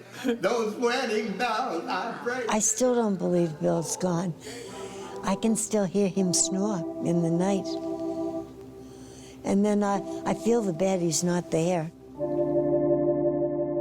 Evelyn McCabe was determined to honor her husband's dying wish. He laid in the hospital bed, and I says, I'll pick up and take over for you. She'd see to it someone would pay for John's murder. The jurors find Michael Ferreira not guilty. So Watching Michael Ferreira go free was tough for some jurors, too. So how hard was it for you to acquit him? It was very difficult. One of the jurors, Michael Duquette, says the biggest problem was Edward Allen Brown. The plan was to teach him a lesson for messing with Marla. Did the majority of the jurors believe him? No. Why not? They just felt that he was not telling the truth. I thought they were just going to slap him around. And They felt that he had been fed information, and that didn't make a ton of sense to me. Maybe he wasn't the best witness, but I just can't see somebody saying, I did it, when they didn't do it. Duquette came to believe Brown and wanted to find Michael Ferreira guilty of something, but the only choices the jurors had were first and second degree murder. So what did you want to convict him of? Manslaughter, and it wasn't an option. We are extremely pleased with the jury's verdict. Despite the Ferreira loss, prosecutors decided to try to convict the other suspect in the murder, Walter Shelley. The acquittal in the Ferreira case didn't do anything to lessen our belief that we had the right people who were responsible for killing John McCabe. All rise. September 3rd, 2013, 7 months after Michael Ferreira's acquittal, This murder is about John McCabe. it was Walter Shelley's turn to stand trial. Shelley was 17 the night of John's murder. He's now 61, remarried, and has lived quietly in Tewksbury ever since, just a few miles from Evelyn McCabe. Walter Shelley is sitting on the small of his back, holding the hands down. If convicted of first-degree murder, Shelley could spend the rest of his life in prison. They wrestle him to the ground. It was the same case prosecutors presented against Michael Ferreira, the same motive, jealousy, and the same evidence ropes that came off the victim's body presented by the same witnesses, Marla Shiner, Detective Linda Coughlin, and once again the state's star witness, Edward Allen Brown. I heard one of them say, he's not breathing. Was it any easier to sit through the second trial? No, I want to say it was harder. Dad wasn't there for backup. You were called a liar repeatedly. Yes, I was. Brown seemed less rattled this time, more confident, and the McCabes allowed themselves to hope. I can keep my fingers, my toes, everything crossed. During closing arguments, the defense called Brown a liar. He'll tell you whatever you want to hear. But the prosecution argued that Brown would never implicate himself in a crime he did not commit. What did he confess for? He was talked into it? The week-long trial went to the jury. This would be the McCabe's last chance to see someone held accountable for killing John. We had faith that the jury was going to come with the right answer this time. Finally, 2 days later, a verdict. Person, has the jury agreed upon its verdict? Yes, we have. Pass the verdict slip forward, please.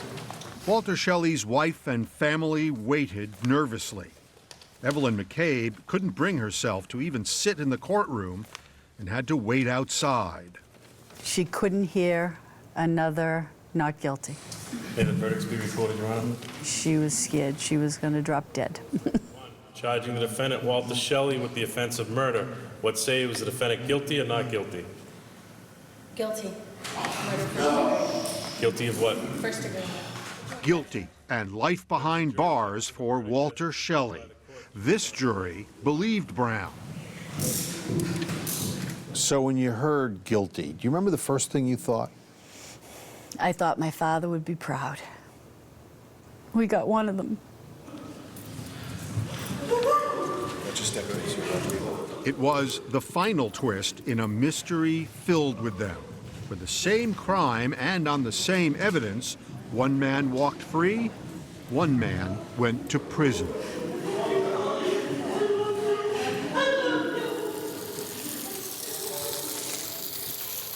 Hey, John, guess what? We got him.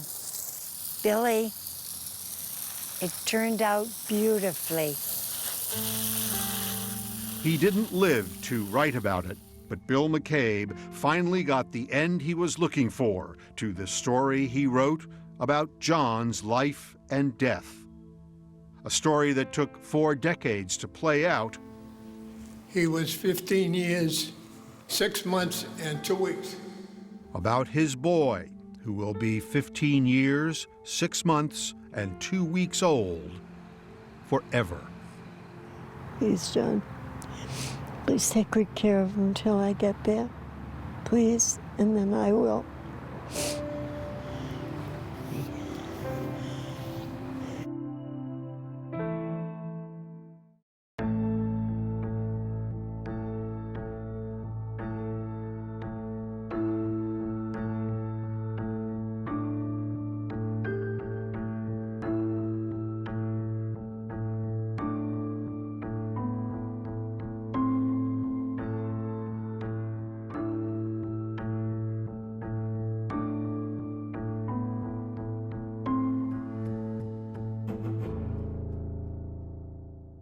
CBS Next.